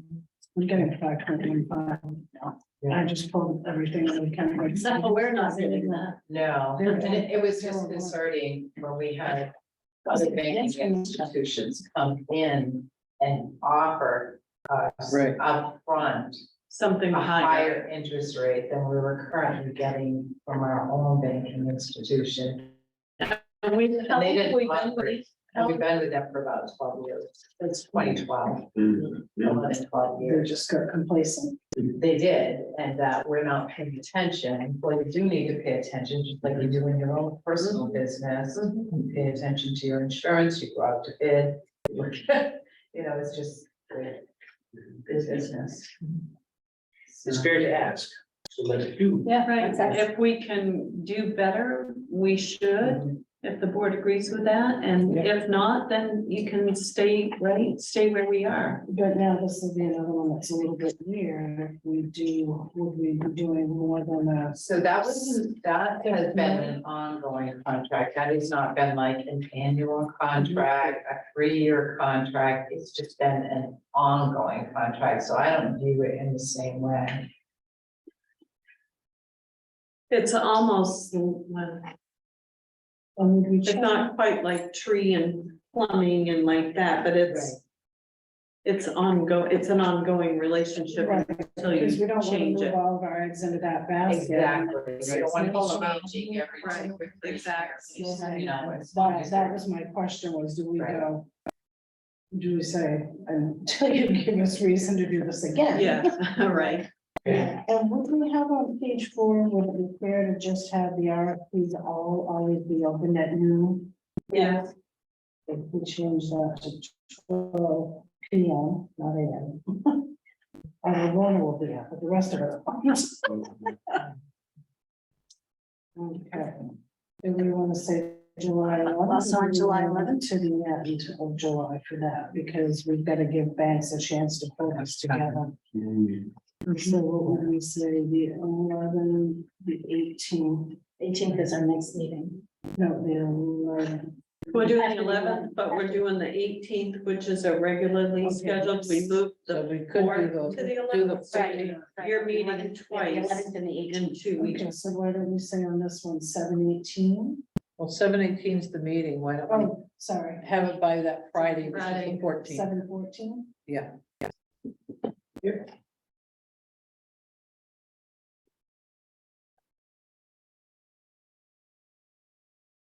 Okay, so proposals will be open. 7:14 at 12 noon.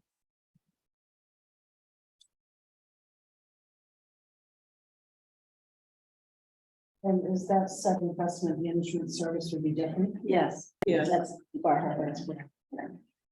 Okay, I move that we approve the request for proposals for banking services as amended. Yeah. Any more discussion? All in favor? Carol? Yes. Peter? Yes. Melanie? Yes. Barbara? Dan, did you hear the discussion? Are you there? Yes. Yes. Oh, Okay, great. Thank you. Yes, you heard it? or Yes, no? you heard it. Yes, you Yeah, heard it. Yes. yeah. Just so you know, my phone's about dead also. Oh, no. No. You don't have a power bank in your pocket? We know what he's getting for Christmas. Yeah. yeah. An investment, I didn't know if you all wanted to include that to go out. I don't think we've been with our current institution too long, have we? 2 years, 3 years? Let's see, 3 it years? seems like. 6 years. Has Has it it been been 6 years? at least 5? I would say at least 6, yeah. So is this Bar Harbor? No, it's always good to Check. get the other people thinking, True story. like, It doesn't hurt to put it out, you don't have to accept Right, it. same thing. If Right. you get a great offer and Yeah. go with it, and if not, it's stay. Bruce? Okay. Just the biggest thing when you do write that RFP, make sure that some of the funds are secured funds.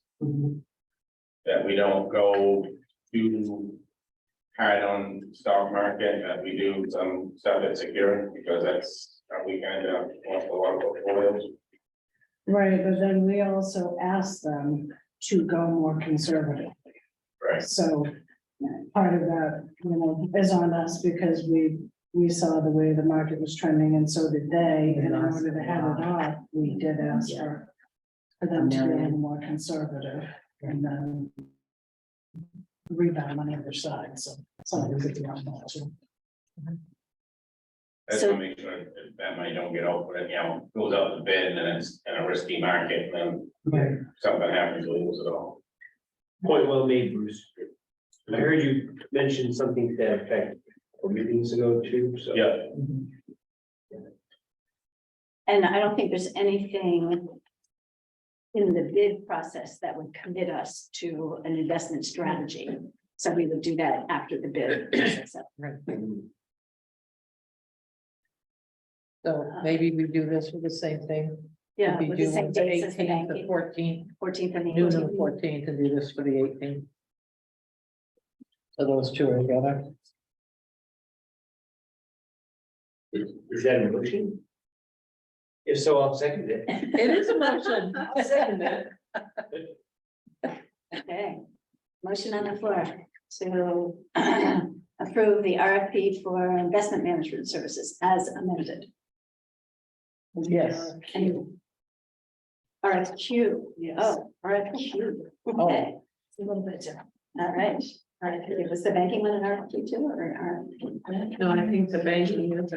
Oh, We want to know how qualified they are right, and that. It's a qualification.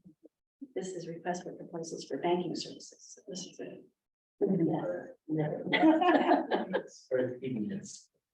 Yes, that's it. All right, You made the motion? yes, I'll second I think Carol seconded. I it. seconded Carol, it. We were actually discussing, yeah. Any further discussion? No further All right, discussion. all in favor, Peter, yes. Melanie, it. Yes. Carol, Yes. Dan. Can you give me the motion again? The motion was to approve the request for qualifications for investment management services. That Yes, would be at the same timeline as the banking, a week Yep, yes. later. Okay. Yes. Thank you. 5 in favor. Thank you, Dan. Thank you, Dan. Hang in there with your phone. Put it yeah, on I have to airplane go mode. find somebody to plug it in, so. So your next RFP is the sand and salt. And this is the same RFP sent out previously. We were going to send this out when the other one ended, but you and Jason's dad agreed to extend the other contract for a period of time that ends in June of this year, this month. So this is the new RFP to go out, and David was concerned that we ensure they do not get paid for the salt as well. He said that happened once previously in the contract. The most piece, so this does not have that. Right, because this one's. This is a 3-year contract. Screen the sand and mix it with salt. Right. But this one does say a 3-year. This is what was in place previously. Yeah. Mine This has is 1 this year. chart says it will be Well, for per 1 yard year. for a 3-year period. But on the first page, it says the term of said agreement will be 1 year.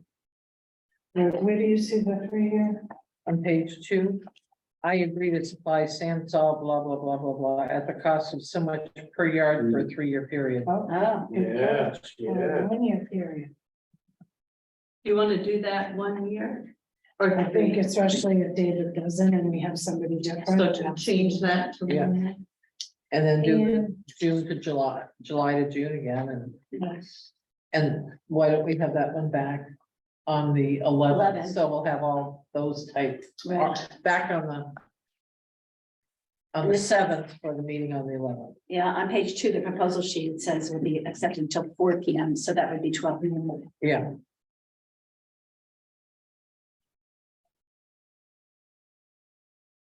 Okay, 12 noon on July 7th. July 7th, yeah. But wait a second, it says will be accepted until 12 noon. Proposals will be opened at 10 AM. Did we have that on the previous ones? Some of them we opened it. I don't know if these we did, I'll change all of the dates. so to they're the- all, So they're all consistent. Because 12 it says noon. will be opened at that time. They're Right. due we at do, noon. right. But they're not opened until. They're due at noon and opened at that time, at Right. noon. But since we have 4 or 5 bids coming in, they won't all be opened then. Right. Okay. I move we approve the RFP for winter sand mixed with salt, place and shed contract as amended.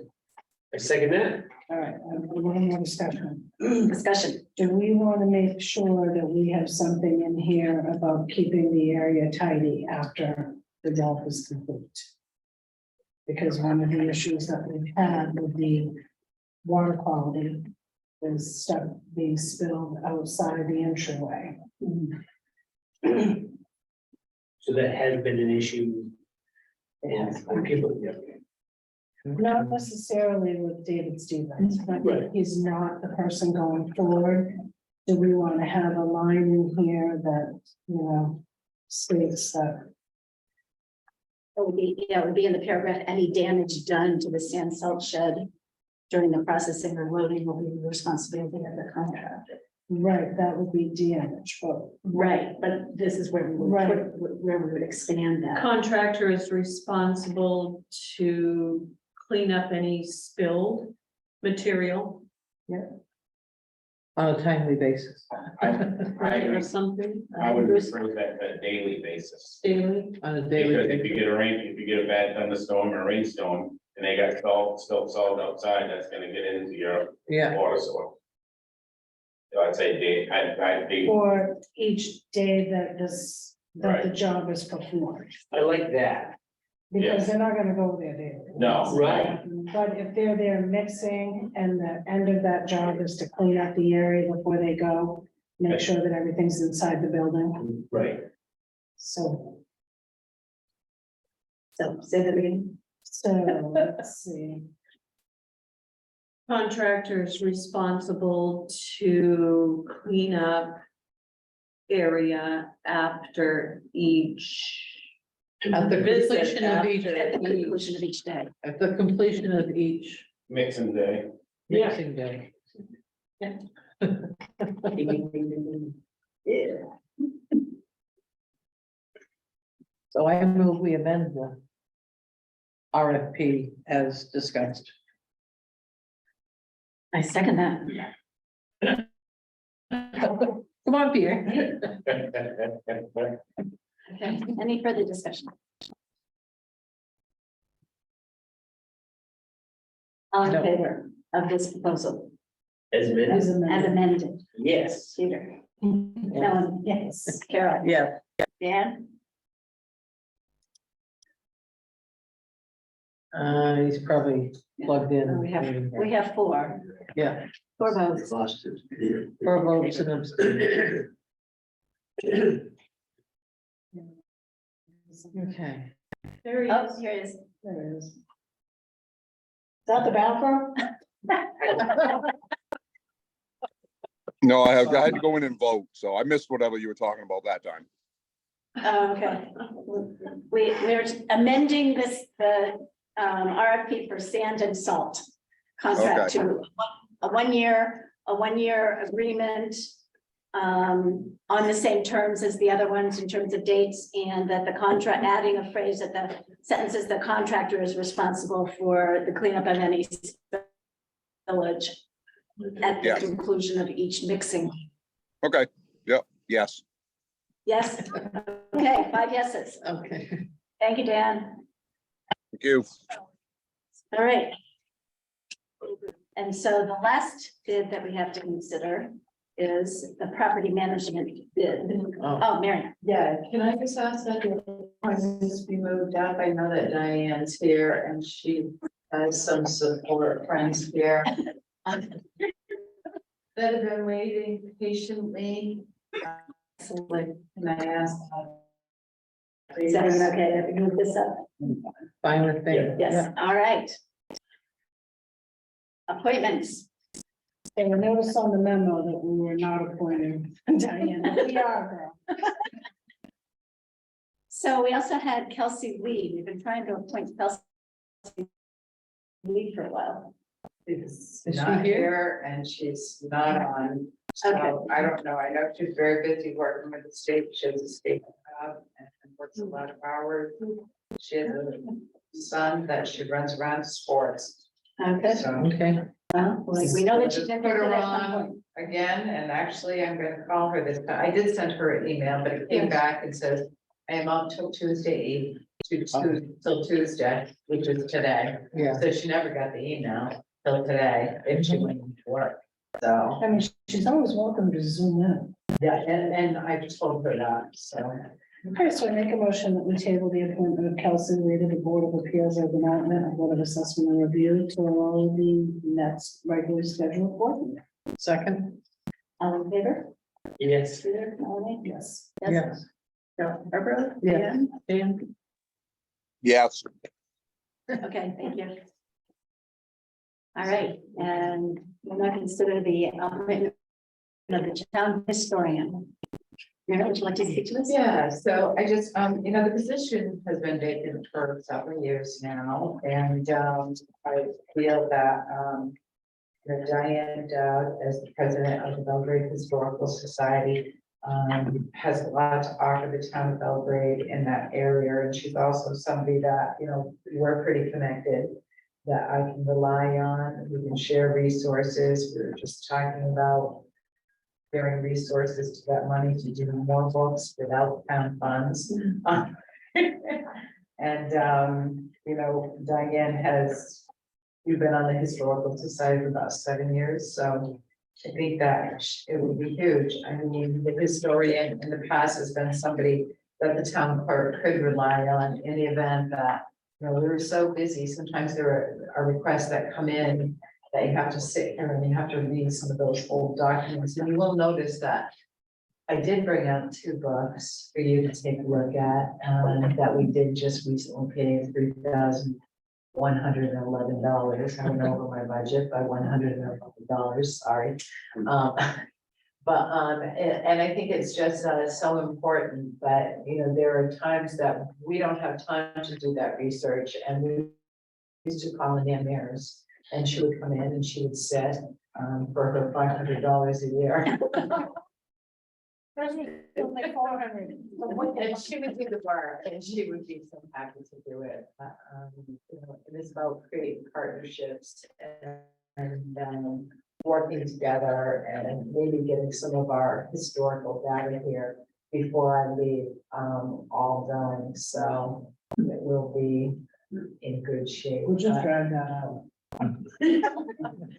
But anyway, so my nomination is for Diane Dowd, and I know she has her support team here. She has a large society A lot that isn't here, yeah. and a lot that is in there. Yeah. And in case folks don't know, Diane was the one who did the digging at the state library to find the newspaper articles that validated the fact that in 1988, the select board actually did do the town manager form of government. And there the was- process was done correctly. Through a newspaper article, and who knew, back in 1988, you would have thought things would have been documented for a November election. Yet we had nothing here in this office. So, it is the clerk's job to do the documenting as we go on for the town history. We also have stuff that's. But things are missing, Missing. yeah, So, so. I think we'll keep Diane busy.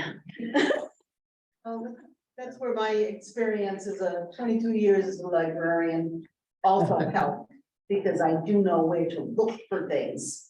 And like, oh, that's an important thing, that should have been taken in the newspaper and. because by now we had a reporter for Belgrade News. we did, yeah. Moving forward. Oh, and if she's read it once, she remembers it. There's a photograph. She is the memory. Belgrade Historical Society. All right. Any questions for Diane or her supporters? So I make a motion that we appoint Diane Dowd as town historian and pay her the whopping sum of $500 per year. I'll second that. Any further discussion? All in favor of Diane Dowd as historian? Peter? Yes. Melanie? Yes. Carol? Yes. Dan, in favor of town historian Diane Dowd? He's voting again. He may be, yeah. Okay. 4 in favor, 1 absent, temporarily absent. The second part of Right. that is recognizing the fact that Nan Mears. That Nan Mears, Yes. for many years. Yes. Decades. Was the town historian, and I did put in a recommendation for the future in there to maybe look at that as a dedication of the town report, or just a nice dedication in the town report. Absolutely. To Nan for her service to the town of Belgrade, because she meticulously did so many things that I remember her doing. Right. And we never handle things without gloves. Right?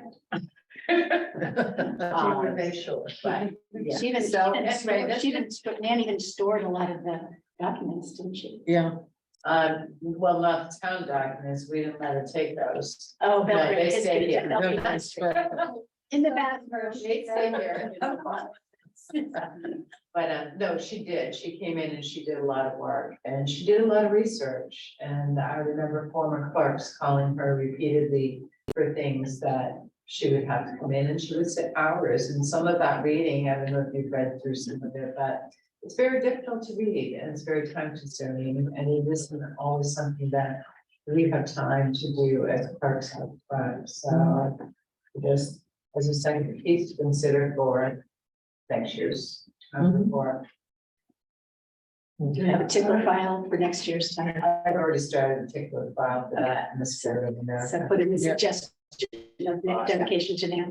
Yeah. And I would like to request that the board do a certificate of appreciation for Nan, a framed certificate of appreciation. That I know she's not at home right now, but if we can find a way to present that. Maybe a nice little card or something that Dawn can take to. Yeah. Wonderful, thank you.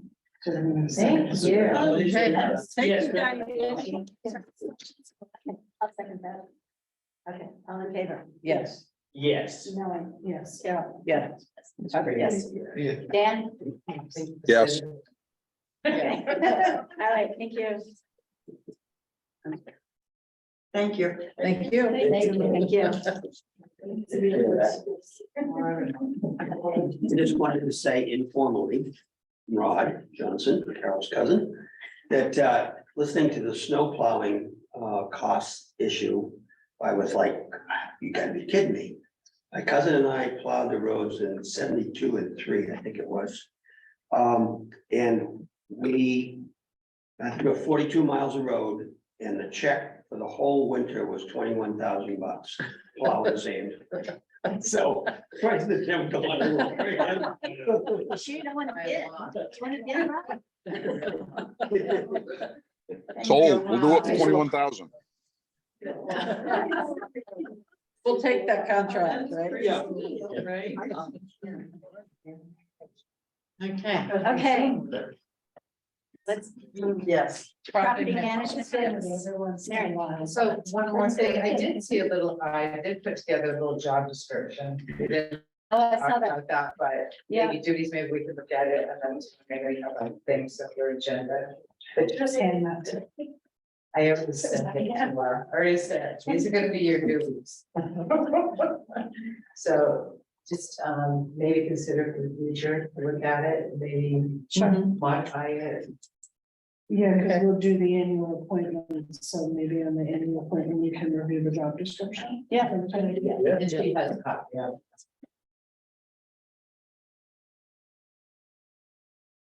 it. Okay. And we'll be open discussion on property management bids. Bid. Oh, we didn't get any, did we?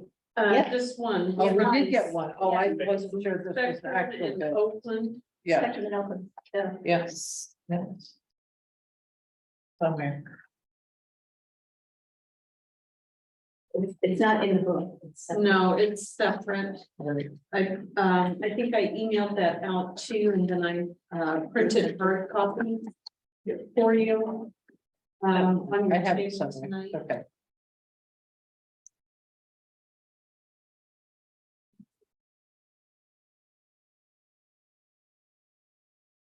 So they don't give us any specifics. Yeah.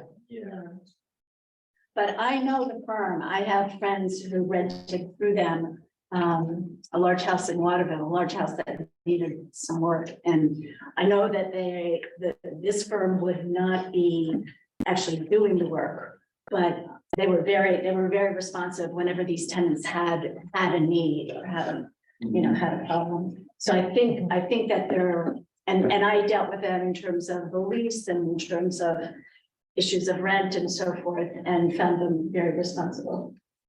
But they didn't do what we asked in the RFP. So my take on this is we put it back into RFP. If somebody wants the contract, then what we have in the RFP is what we expect to come back. No, Right, this is their standard fluff piece. right, so, and that's really nice, but Yeah. when we like the nitty gritty, if we're gonna give you the job. And I'm not sure why the current one didn't put in, but now does not want to. Perkins, no, they declined. They mentioned, this company out of Oakland because they're closer. And they knew that they were qualified to do it. So they're the ones who gave me their name to contact. Okay, so these folks didn't contact us, so we reached out to them and then this is what they sent back. Correct. Okay, well, I sent them the RFP.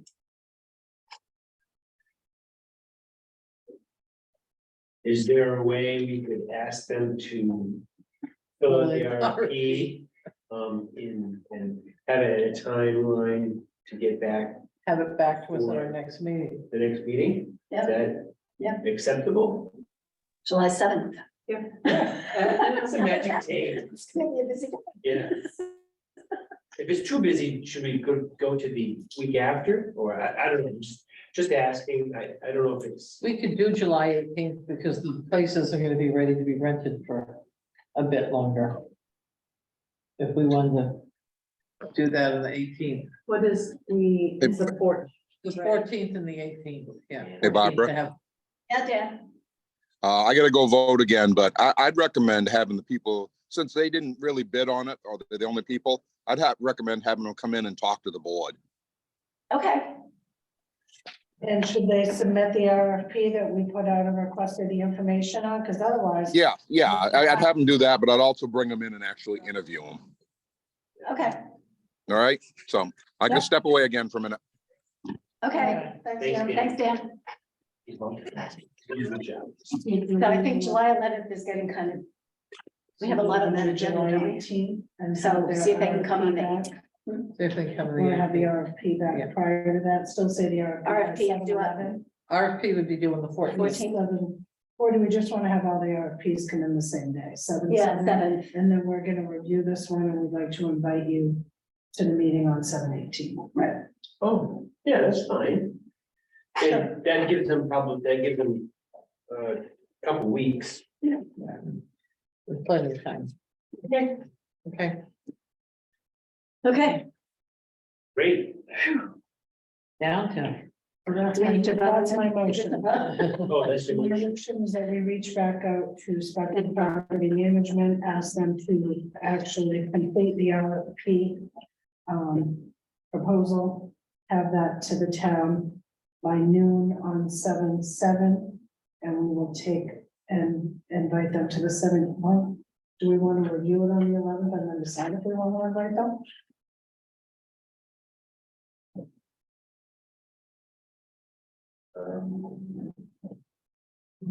I mean, they're the only ones who Yeah. expressed any interest. Okay, so I mean, why don't we just, 7/7 and invite them to 7/18 then? yeah, I second that motion. all Yes, in favor? yes, Peter, Yes. Melanie, Yes. Charlotte, yes. Barbara. Dan's Dan voting. stepped away. Okay, 4 in favor, 1 absent. one absent. Who made the suggestion? All right. And we'll be open discussion on brown tail moth nuisance declaration.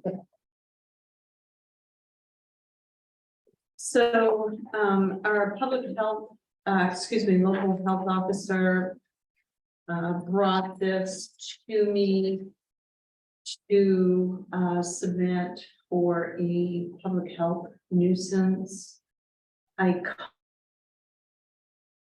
State to find out what it involved, what does it do for us, that sort of thing.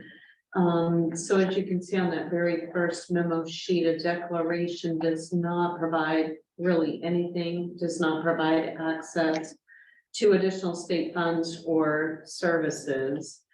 And in addition, the gal who I've been conversing with on brown tail moths at the state level, she indicated that declaration applications submitted and approved after September 1 are actually in effect through December 2024. If you decided to submit an application for the declaration now, it would end this year. So it looks like they're almost like you get extended that little bit of extra time if you wait until September to submit an application for this. And she also, I asked her to provide me some information with regard to brown tail moth statistics in Belgrade. She said that she would send something over. Some of this information has not been updated with some of the new figures in the last few months. And she does tell us that. She said if we do want to submit an application for declaration, that she would have to do another letter very similar to this, and it would include updated figures. She submitted with you. If we do this declaration, we can do another one in January, correct, for 2024? We could, but if you waited until September, it would be good until December of 2024. There's not much you're going to do with brown tail moths right now this year anyway. The grant money that we qualified and got as one of 9 towns, I think that was $27,000. Speaking with Corey, the best time to use that to tackle town properties would be like April. So April of 2024.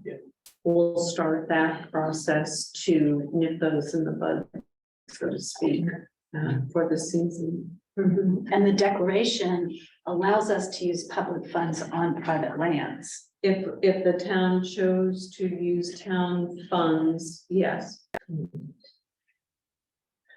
So according to the health officers, he makes a thing in here saying that the main force requesting that we declare the brown tail moth infestation of public health notice. Did we get a letter from the Forest Service requesting that?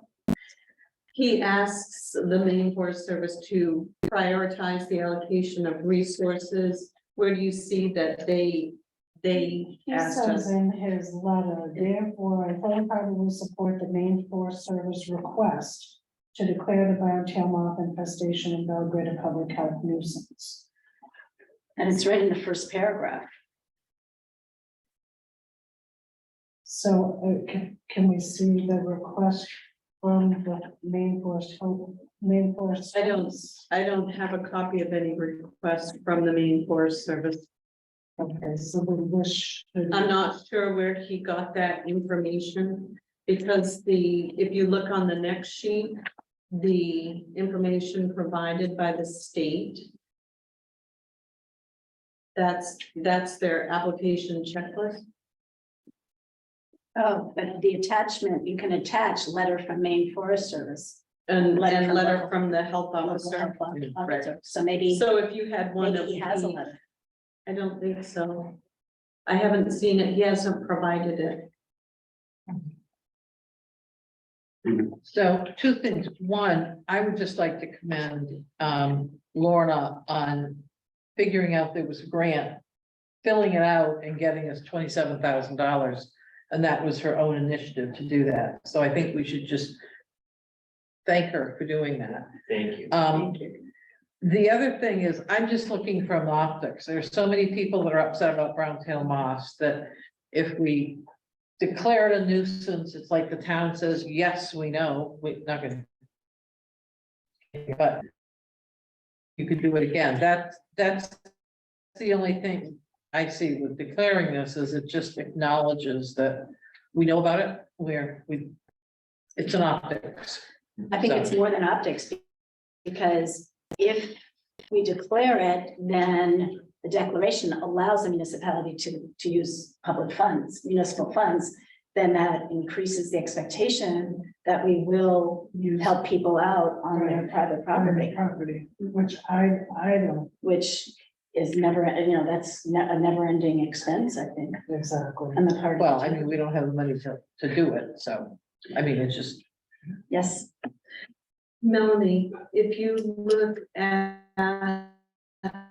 the email from our health officer, the one you were reading from, and then the next page that looks like a form from the state.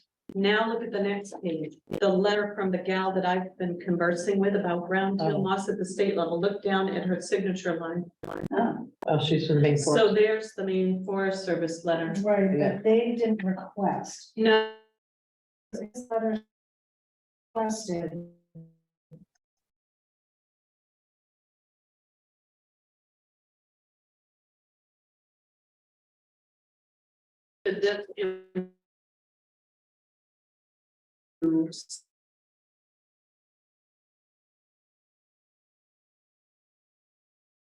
statistics, right? Yeah.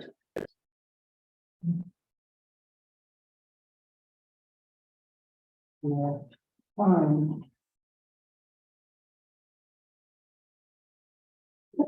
I guess I would be more interested in thinking about this some more and submitting an application if we want to after the 1st of September. So it would be good for next year.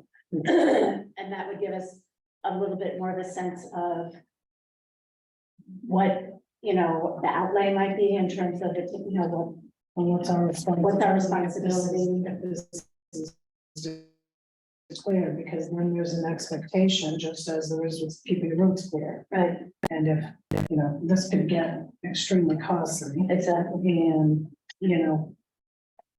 somebody's got oak trees in the middle of their forest behind their house, is that our responsibility? Right. Or do we educate the public to shut off your outside lights at nighttime? Put them on motion sensor, do everything that you can to mitigate around your own property? Part of the grant money that we will get from the state includes like a trifold brochure or a single sheet flyer. I got quotes from Bromar, which is who we use for our town report, to get some printed that could be made available to the public so that we could put educational materials in that and make those available to our residents. And we've got it pushed on the website, right, like We don't have a ton of information. I've noticed some towns actually have like a whole page there's a CDC dedicated. link. Have get through. Do you we can do that? I really think that a lot of information should be under Andrew. He would be an overseeing kind of thing like that. Yeah. So maybe putting something on our homepage that would link right to Andrew's page as the health officer and familiarize everybody with Andrew and who he is and what he does. Now, we did 5 pretty good sized oak trees on our property, and we ordered the injector things that it was $75 for 75 of these things, and that we used every single one of them on 5 trees. But my husband, you know, you have to have a drill, you have to drill holes at a certain height and a certain distance apart, and then insert the things. So there are a lot of people, you know, even if we would pay for, and that's the least expensive Right. of the treatments, because otherwise you're talking about, you know, cutting and drone cutting And it's a certain time of year. and it's a certain time of year. We have to do it in the early spring. We did it in April, I think, like April. Yeah. Yeah, so, you know, if we're talking $75 per property in the town of Belgrade, A lot of money. that's a lot of money, but then it's also the fact that even if we provide the product, people still have to do it. We're not gonna send town employees out to. And then we'll have folks Maybe say they- you provided a product that contains a poison, I touched it, now you're responsible for my health issues. Yeah. That is a slippery slope that we don't wanna be on. Right, exactly.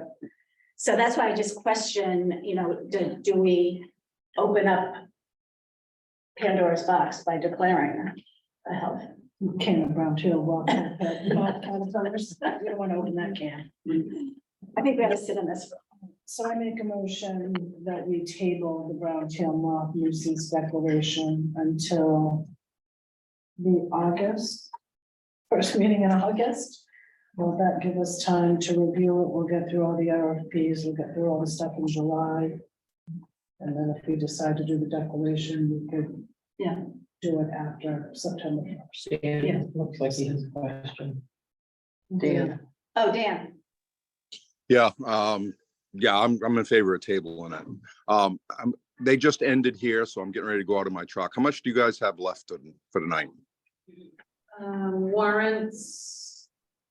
An executive session. yeah, warrant, town manager report and an executive session. Okay, what I'm gonna do is I'm just gonna go out to my truck, put you on to listen until I get out to Belgrade, and I'll head to the town office. Okay. Okay. See you soon. All right, thanks. So Okay, we need to vote on to that. the 8-1 meeting, 8-1-23. 8-1. That's our first meeting, yeah. You motioned and did someone second? Did Carol, did you second that? I'd second it. All in favor, Peter, Yes. Melanie, Carol, Yes. Barbara, yes, okay, 4 yeses. Round 10 lots. Okay, I propose that we take a 2-minute break. I second that. Right, Kathy?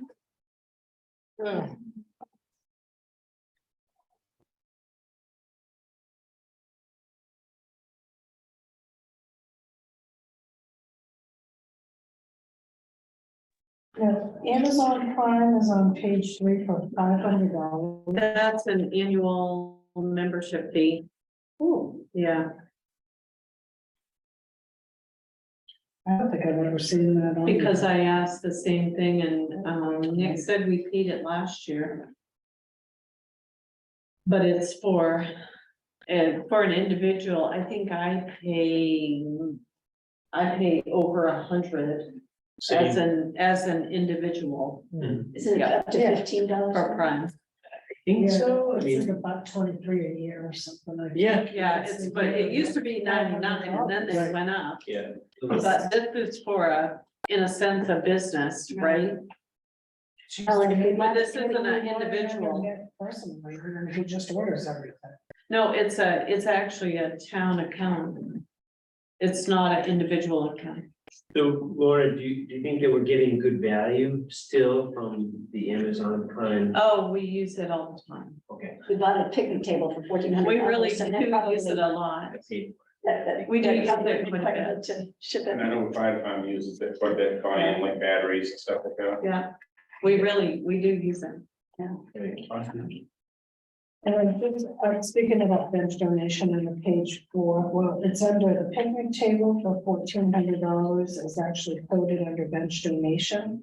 He didn't make a separate line, so it says bench donation, but it's actually the picnic table that was donated by the church. So then why is there a $1,400 charge? We got a check, a donation, it was deposited. No, this is on this account. This is under card number services. right? Yeah, card member service. So the church donated a check for the purchase of the picnic table. So then we ordered the picnic table and it came out of that money that they I see.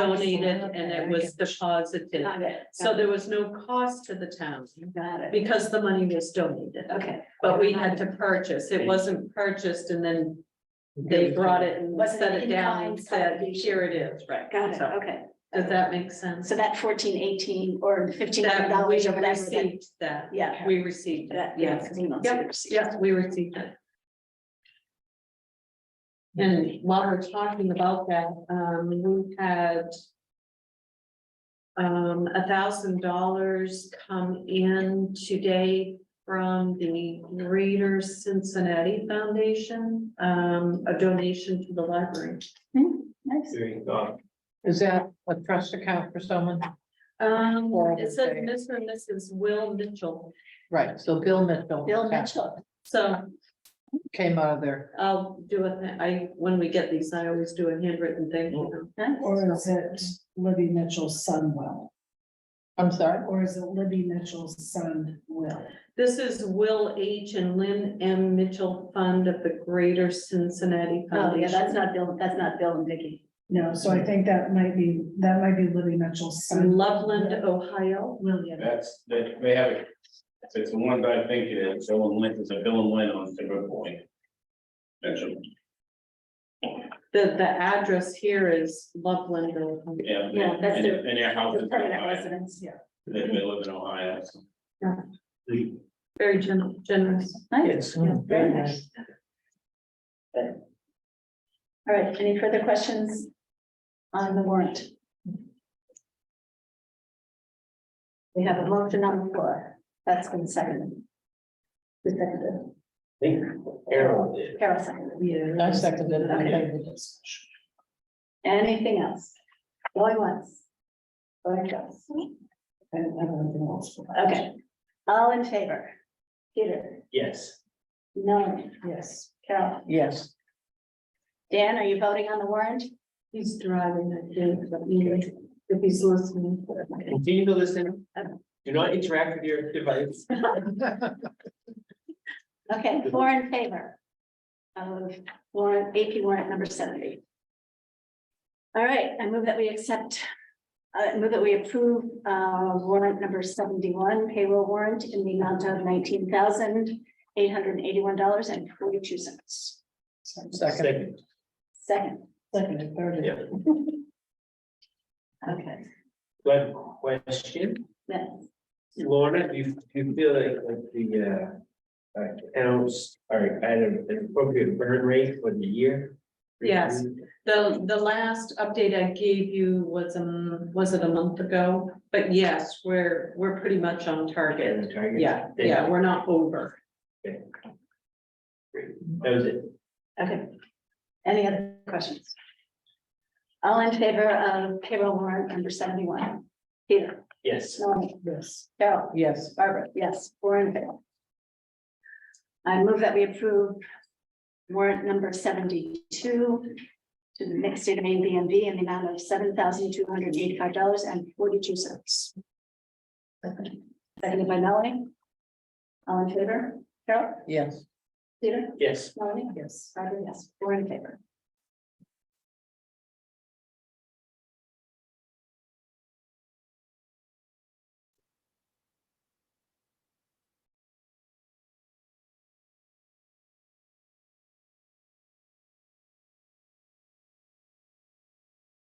Town managers report, Lorna. So I included that, for you. I'm not sure if anybody had, any questions on any of that.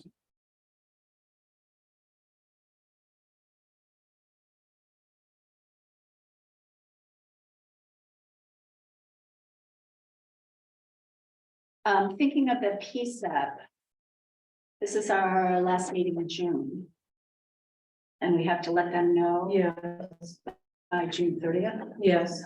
We won't have a confirmation from Waterville until we have a confirmation. They're the only ones who are going to be able to provide that to us. So I've been checking with Dan. He's been super great about keeping me updated.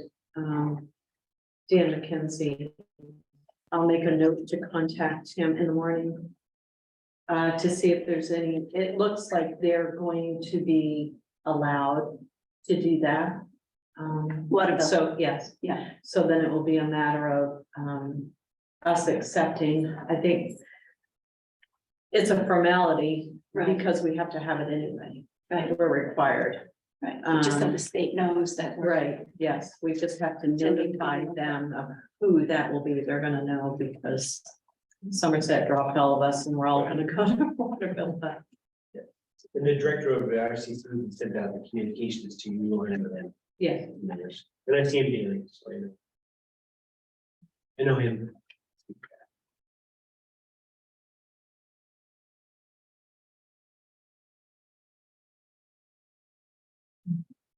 Okay. Anything else? I move that we, Move to executive session. We. exit the public meeting, exit the select board meeting at 9:09. I know. Thanks, Brenda. thank you, Bruce. You move that we exit at 9:09? Okay, all in favor? Yeah, No, yes, Yes. yeah. okay, all in favor, 4 in favor. I move that we enter into executive session at 9:09. Do you want to read I second. pursuant to from the agenda? Pursuant to one MRSA 405(6) personnel matter. Should we close the door? At 9. Still at 9:09. Yeah. That was I will. Okay, So, all in favor, Peter? yes. Melanie? Yes. Yes. Carol? We're good.